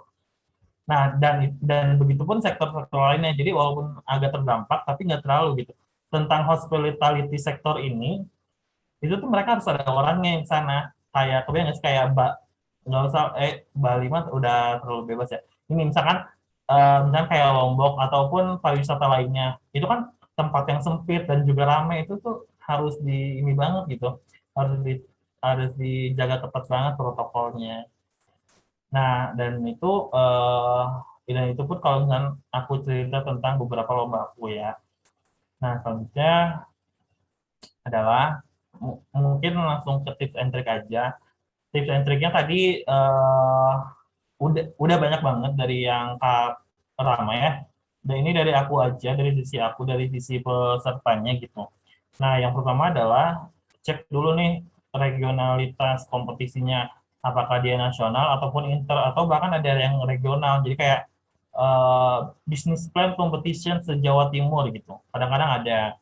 Jadi misalkan kalian menangi lomba itu, nanti itu kalian memenangi atas regional tersebut yang diadakan di kompetisinya. Terus yang kedua tentang timeline perlombaan. Jadi kalau misalkan si business plan business case ini ya, biasanya pendaftaran, terus juga biasanya bisa langsung full paper atau bisa BMC dulu. Mungkin teman-teman yang belum tahu BMC ini bisnis model canvas. Jadi itu tuh bisnis model canvas itu di satu bisnis model canvas itu tuh bisa ngasih tahu bisnis teman-teman dari A sampai Z, tapi dalam apa ya, dalam penyajian yang singkat gitu. Nah, BMC terus juga full paper, terus juga bisa jadi semifinal dulu, bisa jadi nanti dibagusin lagi papernya, terus jadi final, terus juga pas udah final baru bisa menang. Nah, ada juga yang full paper langsung final. Jadi berbagai macam banget. Jadi pastikan banget timeline perlombaannya dilihat apa aja tahapannya dan juga kapan aja waktunya. Karena kan coba teman-teman sebelum memulai menimbang-nimbang dulu nih kira-kira timeline sampai kapan sih. Kalau misalkan pengerjaan atau finalnya di Desember, ya teman-teman kan lagi UAS ya. Jadi pasti is dead sih. Jadi kayak bukan is dead sih, jadi kayak teman-teman mau mana nih, mau mau UAS atau mau lomba gitu. Lebih kayak pintar-pintar mencari lomba aja sih gitu. Jadi bisa menimbang prioritas juga instead of kayak kebanyakan berlomba gitu. Nah, terus yang ketiga adalah teamwork make the dream works. Jadi dari sini karena bisnis plan juga, apalagi teman-teman kan kimia ya, mungkin teman-teman tadi bisa berkontribusi di sisi kimianya. Nah, tapi tentang bisnis plan, ya teman-teman, aku boleh bilang mungkin nggak tahu tentang bisnisnya gitu kan. Jadi harus ada anggota tim, mungkin yang aku saranin adalah ada dari SBM-nya gitu. Nah, terutama kalau misalnya nggak ada SBM-nya, yang penting punya salah satu dari 4 pilar manajemen. Yang pertama itu kan tentang HR, yang kedua tentang marketing, yang kedua tentang financing, terus juga ada tentang operasional. Nah, suatu company, suatu startup ataupun suatu bisnis plan itu harus menjunjung 4 pilar ini. Jadi bagaimana organisasi SDM-nya, bagaimana keuangan financing bisnis kalian dari awal sampai akhir, dari awal development suatu company kan kayak namanya memulai suatu itu tuh pasti ada beratnya dulu ya, ya nggak? Kayak kalian mau mengerjakan sesuatu dari rebahan juga ada bangunnya dulu gitu, susah banget gitu, ya kan? Nah, itu tuh ada financing tentang development di awal dan juga ada financing tentang maintenance bisnis gitu. Nah, terus juga tentang operasional ini kebanyakan operasional industri berarti. Jadi kayak bagaimana sih kalian bisa menjalankan company kalian dengan baik. Baik itu secara kalian mau menyajikan produk ataupun layanan, pasti kan ada sesuatu yang dibikin secara operasional dan simulasi ataupun kayak secara repetitif gitu ya. Karena produk kalian pasti nggak mungkin cuma satu yang dijual dan enggak gitu kan. Pasti ada lagi gitu, pasti ada pengulangan gitu. Nah, operasional harus dijaga. Terus juga yang terakhir adalah marketingnya. Marketing, kalau misalnya teman-teman punya ide bagus, kalau marketingnya nggak nyampe ke pelanggan, mana ada yang tahu gitu. Gitu sih. Jadi 4 pilar itu juga harus dijaga. Makanya kalau bisa 4 pilar itu ada di bisnis teman-teman, dan ya makanya at least anggotanya itu bisa saling membagikan, bisa saling berbagi beban juga, atau men-sharing tentang knowledge-nya di 4 pilar itu. Atau kalau misalnya 4 pilar udah terpenuhi, ya dari sisi lainnya, kayak misalnya dari sisi kimianya mungkin gitu, dan lain-lain, tentang penteknisan lainnya. Dan ini, milih juga nih, mau bis plan atau bis case. Kalau bis plan itu bisa jadi, kan inovasi terbaru, berarti dari nol, atau ini tuh bisa startup kamu ya. Jadi gini, kalau aku contohin, kalian punya suatu bisnis, oke, udah bagus, tadi aku kunjungin gitu ya, si kunjungin ini di lomba satu di WGM bisa, tapi ada suatu lomba lagi yang temanya kira-kira mungkin ketahanan restoran di masa pandemi. Nah, aku bisa juga loh masuk ke situ dengan kunjungin. Jadi kayak si kunjungin adalah dengan sebagai startup, quote and quote ya, sebagai startup aku dari sisi business plan-nya gitu. Jadi aku bisa masukin lagi. Tapi ya tentunya dari yang lomba terdahulu kan pasti ada ini nggak sih, pasti ada pembaruan, dan juga mungkin selama keberjalanan kalian punya penambahan, kalian juga bisa mengupgrade si bisnisnya gitu. Kalau ada kesalahan-kesalahan di masa lalu. Nah, selanjutnya mungkin mau nggak di bisnis, kalau mau nggak nih bisnis case. Kalau misalkan mau bisnis case ya udah berarti harus siap menjawab tantangan itu. Berarti tadi kalau misalkan aku liatin kayak Karama itu kebanyakan kan tentang mungkin bisnis case ya. Jadi tentang yang McKinsey mind, tentang consulting. Berarti anak-anak consulting itu sebenarnya ini loh, sebenarnya kerjaannya cuma bisnis case doang. Kayak oke, bisnisnya kliennya itu tuh diterima, terus mereka yang mensolusikan. Nah, itu kalian bekerja sebagai konsultannya itu gitu. Gitu kalau tentang bisnis case. Dan yang terakhir ini sih yang paling penting juga, seperti yang kalian lihat ya dari aku sendiri kan tadi nggak pernah menjualai lomba bisnis gitu.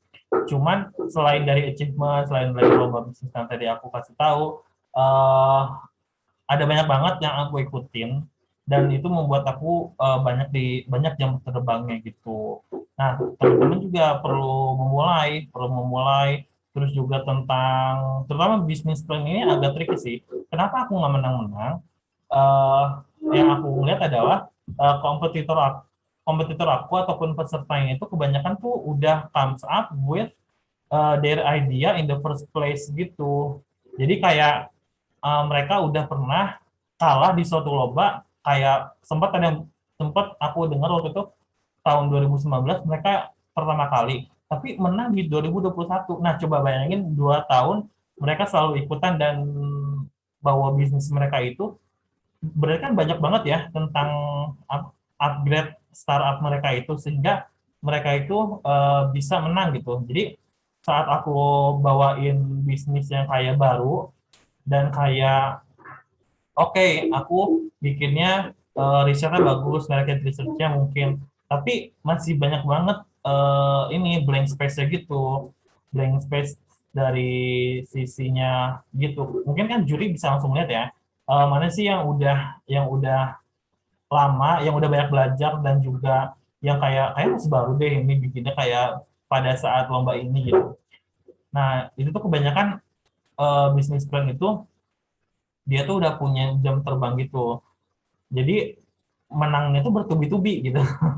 emang nggak mungkin, it seems not fair, tapi uh, kalau misalnya kalian mendengarkan kisah mereka, it seems fair enough untuk bahwa mereka tuh emang udah berusaha sejauh itu untuk pada akhirnya menang bertubi-tubi itu karena mereka lebih bagus daripada orang-orang yang bisnisnya baru muncul pada saat lomba tersebut gitu. Nah, itu adalah tips-triknya ya. Nah, mungkin itu menjadi akhir dari materi dari aku. Nah, kalau misalkan masih ada waktu, kita diskusi aja boleh gitu. Oke, untuk Mbak Cici. Oke, baik. Terima kasih banyak Kak Dilham. Wah, keren banget nih guys. Boleh tepuk tangan dulu guys. Tepuk tangan online ataupun kalian di rumah masing-masing ya. Pakai reaction juga boleh ya. Tuh, keren banget nih dari Kak Dilham tadi udah banyak ya ngasih tahu kita tentang pengalaman-pengalaman dia selama ikut lomba. Tadi banyak ya, salah satu yang mungkin paling relate ke mahasiswa yang asuransi gadget tadi ya. Itu keren sih idenya. Terus juga ternyata kita juga belajar ya, ternyata takes time and more effort gitu ya to be the best gitu. Itu keren banget sih motivasinya. Nah, mungkin kita bakal langsung lanjut ke Q&A ini teman-teman. Mungkin dari teman-teman apakah ada yang mau bertanya dulu? Mau mastiin aja sih. Silakan Bapak. Oke. Tadi terkait bisnis plan sama bisnis case ya Kak. Nah, kalau bisnis plan itu berarti bagusnya untuk kayak misalkan sekarang saya mau merintis bisnis gitu ya, merintis bisnis. Terus ikutan bisnis plan mulai dari nol, meskipun kalah terus tapi dari situ bisa tahu evaluasi, oh bisnisnya itu kekurangannya ini gitu-gitu ya Kak. Nanti sebagai apa ya, sebagai batu loncatan gitu pun kalau misalkan menang nanti bisa jadi modal tambahan mungkin gitu yang saya tangkap kalau misalkan ikut bisnis plan kayak gitu. Kalau bisnis case kan tadi lebih ke apa ya, mungkin lebih ke pemecahan masalah gitu ya. Apa masalah yang ada di suatu perusahaan atau suatu kondisi gitu. Nah, dari itu pesertanya mencari solusi. Betul gitu kan, Kak? Iya, iya betul banget Akbar. Tadi well received banget ya tentang this plan dan this case ini. Nah, mungkin kalau misalnya mau nambahin adalah tujuan bis plan jangka panjangnya ada ini bisa bisa memunculkan startup kamu, quote and quote startup kamu ya, gitu. Mungkin gini, kayak misalkan Bukalapak, Tokopedia itu kan itu kan dari dulu ya, geng. Kayak kalian nggak tahu nih titik nolnya dari mana mereka. Kayak misalkan Apple juga, mereka Apple ataupun Microsoft gitu, itu tuh apa ya? Itu tuh berasal dari gudangnya ini kan. Biasa kan cerita-cerita berasal dari gudang, terus ngulik-ngulik, terus kayak Kak Ahmad Zaki juga berasal dari 3 orang di kos gitu kan. Nah itu tuh titik pertama mereka gitu. Nah itu berat banget pasti. Nah tapi pada saat mereka udah banyak upgrade, emang mereka tuh menangnya bertubi-tubi sampai bisa maintenance bisnis mereka. Kalau bisnis case ya mungkin jangka panjangnya kalian jadi banyak problem solving dan kalian berada di posisi konsultan gitu yang oke, klien punya brand dia tapi pengen di accelerate bisnisnya gimana sih gitu. Itu pekerjaan konsultan gitu. Kurang lebih gitu sih. Jadi secara jangka panjang ini bisa berbeda berbeda sama sekali ya gitu. Berbeda berbeda sekali satu sama lain tapi pada awalnya emang sama gitu. Oke, Kak. Terus ini sih mau tanya dari pengalaman Kakak sebelumnya mengikuti lomba bisnis plan dan bisnis case, itu kesalahan-kesalahan apa sih, Kak, yang kayak misalkan, oh aku dulu salahnya tuh ini, makanya mungkin nggak lolos atau apa gitu, Kak. Oke, oke. Thank you pertanyaannya. Jadi kesalahannya banyak sih sebenarnya. Jadi kesalahannya banyak, kesalahannya banyak, tapi aku nggak ulangin. Tapi emang mungkin ada suatu aspek kesalahan lagi di lomba tertentu gitu. Jadi emang banyak jam terbang itu harus banyak banget gitu biar kesalahan yang sama. Jadi kalian kalian menghabiskan kegagalan kalian itu dulu sampai nggak ada kegagalan lagi dan kalian sukses.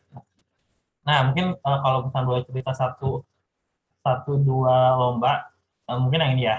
Ya ini kan yang tahun 2020 nih. Naftex itu waktu itu mungkin kesalahannya gini, kesalahannya ada 2 hal. Kayak dari timnya itu sendiri, timnya itu tiga-tiganya kronologi guys, timnya tiga-tiga kronologi, teman-teman aku juga. Nah tapi kan jadi perlu waktu banget untuk meriset tentang pangan, meriset tentang mungkin ada unsur kimia ya kayak bahwa bahwa si eceng gondok itu jadi beras bagaimana gitu. Nah itu tuh somehow kita nyari jurnal gitu juga tetap aja nggak ketemu yang kayak pas banget gitu.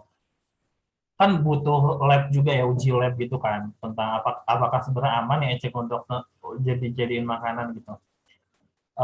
Itu yang pertama tentang kayak misalkan timnya, berarti tentang dari sisi pangannya timnya itu salah dari sisi pangan karena kita planologi semua. Terus juga pada saat bisnis kita tuh ngasih taunya sistematisnya udah bagus, cuman tentang kayak bisnis pitchingnya, tentang kayak highlight-highlight untuk apa ya, aspek-aspek bisnisnya itu kurang kurang ter-highlight gitu untuk di Nastex.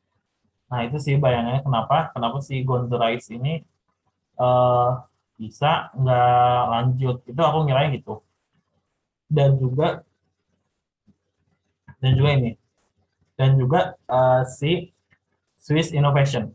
Nah mungkin Swiss Innovation ini relate banget dengan apa ya, kayak eh, startup pitching gitu. Nah, judulnya mah business innovation dan juga kayak biz plan, tapi nyatanya peserta-pesertanya udah comes up with idea yang kayak mereka udah punya jauh-jauh hari gitu, dan bahkan udah sampai implement produk gitu. Dan ada yang udah maintain produknya walaupun dalam skala kecil. Nah, kalau nggak salah yang juara satu tuh yang apa ya, teman kita sendiri kok, anak ITB, anak Tekpang kalau nggak salah. Itu yang bikin makanan dari alga. Mungkin kalian ada tahu ya. Itu menang di Swiss Innovation tahun ini. Terus juga kebanyakan juara finalnya itu yang udah punya produk gitu. Gitu. Terus apa lagi ya? Tentang ini tentang Win Your Future. Sebenarnya ini kurang lebih sama. Jadi eh tentang jam terbang itu emang agak tricky sih. Jadi makanya kalian harus banyak belajar juga. Nah, kalau boleh cerita ya, si Win Your Future ini juara 1, 2, 3-nya, dia itu termasuk final dari Swiss Innovation. Oke. Jadi ada tim A, aku inisial aja, tim A namanya. Dia tuh udah juara 1, 2, 3 dan emang dapat duit kan, istilahnya dapat juara gitu. Tapi ternyata kok bisa masuk, dan maksudnya bisa masuk ke Swiss Innovation yang bahkan mereka jadi final juga gitu. Nah, makanya tadi yang aku ceritain adalah bukan bukan bukan kesalahan mereka bahwa mereka memasukkan ide mereka di lomba yang berbeda, tetapi emang berarti kita yang harus adaptif, kita yang harus bisa proaktif juga untuk membangun bisnis kita, membangun diri kita daripada membandingkan sama orang lain gitu. Jadi oke, si tim A ini udah punya produk dan menang di Win Future. Berarti itu sebagai achievement mereka bahwa mereka bisa, dan di Swiss Innovation mereka membuktikan lagi mereka nyampe final juga gitu. Gitu sih tentang, kalau misalnya boleh cerita tentang kesalahan gitu guys dari aku. Oke, terima kasih banyak Kak. Gimana Makbar, apakah sudah merasa terjawab? Udah ya? Oke, terima kasih banyak Kak Dilham. Nah mungkin jadi itu ya guys, tadi kesalahan-kesalahan umum yang pernah dilakukan Kak Dilham gitu ya, selama pengalamannya Kak Dilham dalam mengikuti lomba-lomba gitu. Mungkin karena waktunya masih ada, mungkin kita buka satu pertanyaan lagi ya. Bagi teman-teman, apakah masih ada yang ingin bertanya? Kalau misalnya belum ada, mungkin mau aku dulu ya Kak. Nah jadi kan mungkin kalau untuk anak kimia gitu ya, ketika ingin memulai bisnis, mulai ikut lomba bisnis plan atau bisnis case itu cenderung terkendala dalam kegiatan penulisannya sih Kak. Bukan terkait format, cuma lebih ke kontennya gitu. Kan kalau ikut bis case atau bis plan itu kan butuh market research gitu ya Kak. Ataupun research apapun itu sih. Nah kira-kira kalau dari Kakak sendiri, kira-kira ada kayak pakai suatu metode gitu nggak Kak? Misal kayak buat ngelis pertanyaan untuk melakukan research gitu. Mungkin itu sih Kak pertanyaannya. Oke, makasih Basti. Jadi tentang market research ya. Nah, sebenarnya gini sih, market research itu bakalan muncul pertanyaan-pertanyaannya, apa yang mau kalian tahu kalau misalkan kalian udah melakukan secara bottom up ini. Maksudnya apa? Gini, kalian itu melihat dulu nih dari masalah-masalah yang banyak di masyarakat. Kira-kira kalian mau mengambil masalah yang mana sih? Walau dari masalah yang banyak ke satu masalah juga itu sebenarnya masih kadang-kadang masih umum masalahnya. Nah, kalian terus-terusin untuk difokusin ke aspek apa, terus lanjut lagi ke aspek apa, jadi semakin mendalam. Dan ini tuh tahapannya secara konvergen ya. Jadi kalau misalnya divergen, kalian nggak bakal ketemu gitu. Secara konvergen terus-terusan masuk fokusnya, dan itu tuh gini. Kalau misalkan kalian udah mungkin punya 1-2 masalah yang ingin kalian solusikan dengan solusi kalian yang banyak. Jadi tips juga ini adalah gini, masalah itu mungkin satu, tapi inovasinya tak terhingga. Gitu. Jadi pada saat kalian menyelesaikan masalah itu, dengan solusi kalian itu nggak ada lagi nggak ada lagi kayak alasan untuk kalau misalkan tetap kayak gini, kok gini. Kalau misalkan masalahnya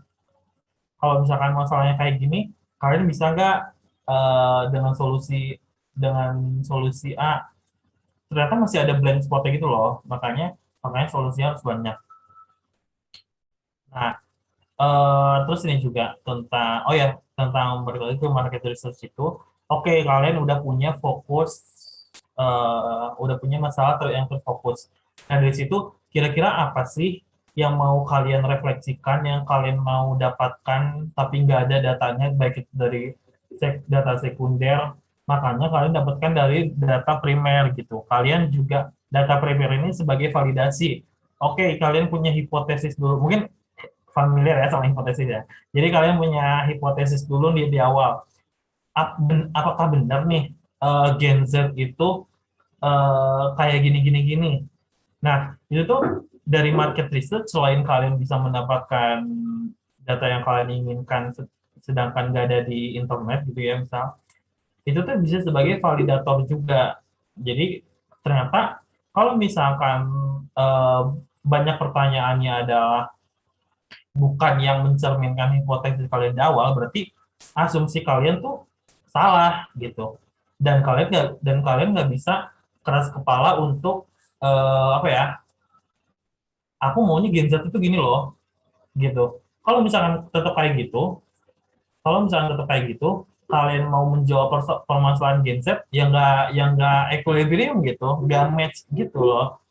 Misalkan kayak asumsi Gen Z itu, asumsinya kayaknya tadi yang disampaikan lagi ya, asumsinya kayaknya Gen Z nonton TV deh, terus kayak divalidasi ke targetnya itu si Gen Z ini, apakah kamu menonton TV, kira-kira menonton TV-nya dalam sehari berapa lama ya, kalau boleh dikasih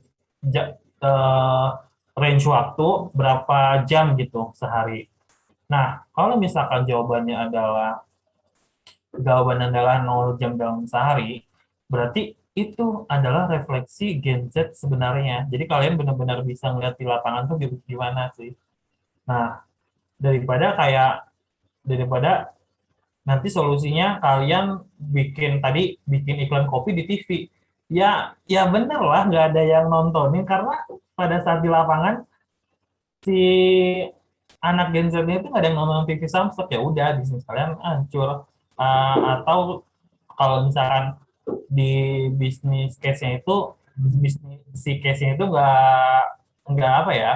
nggak meningkat, malah mungkin menurun penjualannya dan lain-lain gitu. Jadi market research sebagai validator, market research sebagai pendukung data-data kalian yang belum punya gitu, Mbak Suci. Oke, baik Kak. Terima kasih banyak Kak. Berarti dari hipotesis itu sebenarnya kita bisa jadiin sebagai sandaran buat memulai market research gitu ya Kak, untuk membuktikan hipotesis kita tuh benar nggak sih, asumsi kita tuh terhadap orang-orang benar nggak sih, gitu ya mungkin Kak. Nah, baik. Terima kasih banyak kepada Kak Ilham atas jawaban dari pertanyaan tadi. Sayangnya kita udah hampir di penghujung acara ya teman-teman. Nah, kalau gitu mungkin dari panitia akan menyerahkan sertifikat secara simbolis sebagai bentuk apresiasi kepada Kak Ilham. Mungkin kepada operator boleh di-share screen untuk PPT-nya.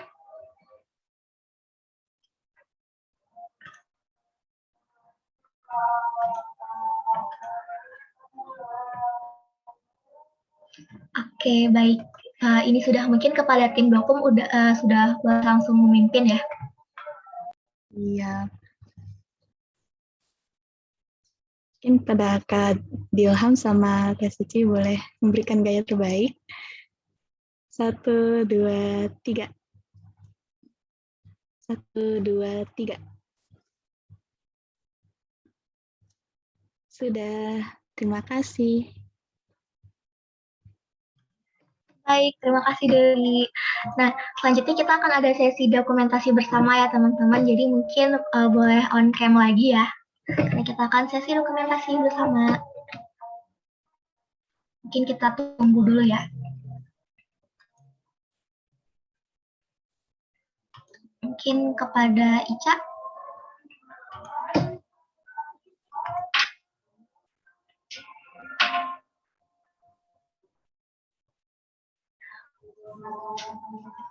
Oke. Nah, kalau misalnya udah, mungkin kepada Dewi udah boleh ya Dewi. Oke. Semuanya bergaya ya. 1, 2, 3. 1, 2, 3. 1, 2, 3. Oke, terima kasih semuanya. Oke, baik. Terima kasih Dewi. Nah, akhirnya kita sudah sampai di penghujung sesi 2 sekaligus akhir dari kegiatan Amis Kakas hari ini ya teman-teman. Aku mengucapkan terima kasih sebesar-besarnya kepada Kak Dilham yang udah menyampaikan materi yang sangat menarik, bermanfaat, dan juga sangat relate ya dengan kita ya sebagai mahasiswa gitu, karena sepantaran juga ya. Terus juga aku mewakili segenap anggota divisi riset dan lomba. Memohon maaf ya apabila terdapat kekurangan dari acara ini. Mungkin kepada Kak Dilham, apakah ada suatu closing statement gitu Kak yang ingin disampaikan? Oke, closing statement-nya ini gini. Mulai aja dulu karena jam terbang itu akan mengikuti kalian menuju kesuksesan.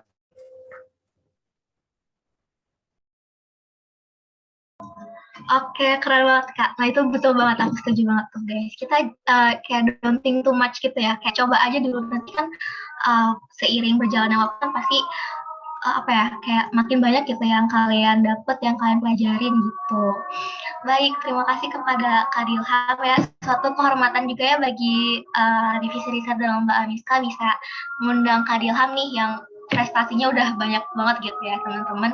Semoga nanti anak-anak Amiska bisa dapat banyak ilmu ilmu dari pemaparan Kak Dilham. Kalau begitu untuk sesi 2 dari Amis Kakak sudah selesai. Aku Suci selaku moderator pamit undur diri. Kepada Kak Dilham dipersilakan untuk meninggalkan room ya Kak apabila memiliki keperluan lain. Sekali lagi terima kasih banyak Kak. Terima kasih. Terima kasih Kak. Saya juga bisa udah ngundang Makasih, aku. Kak. Izin Ya, live ya Kak. teman-teman. Ya boleh Kak. Terima kasih.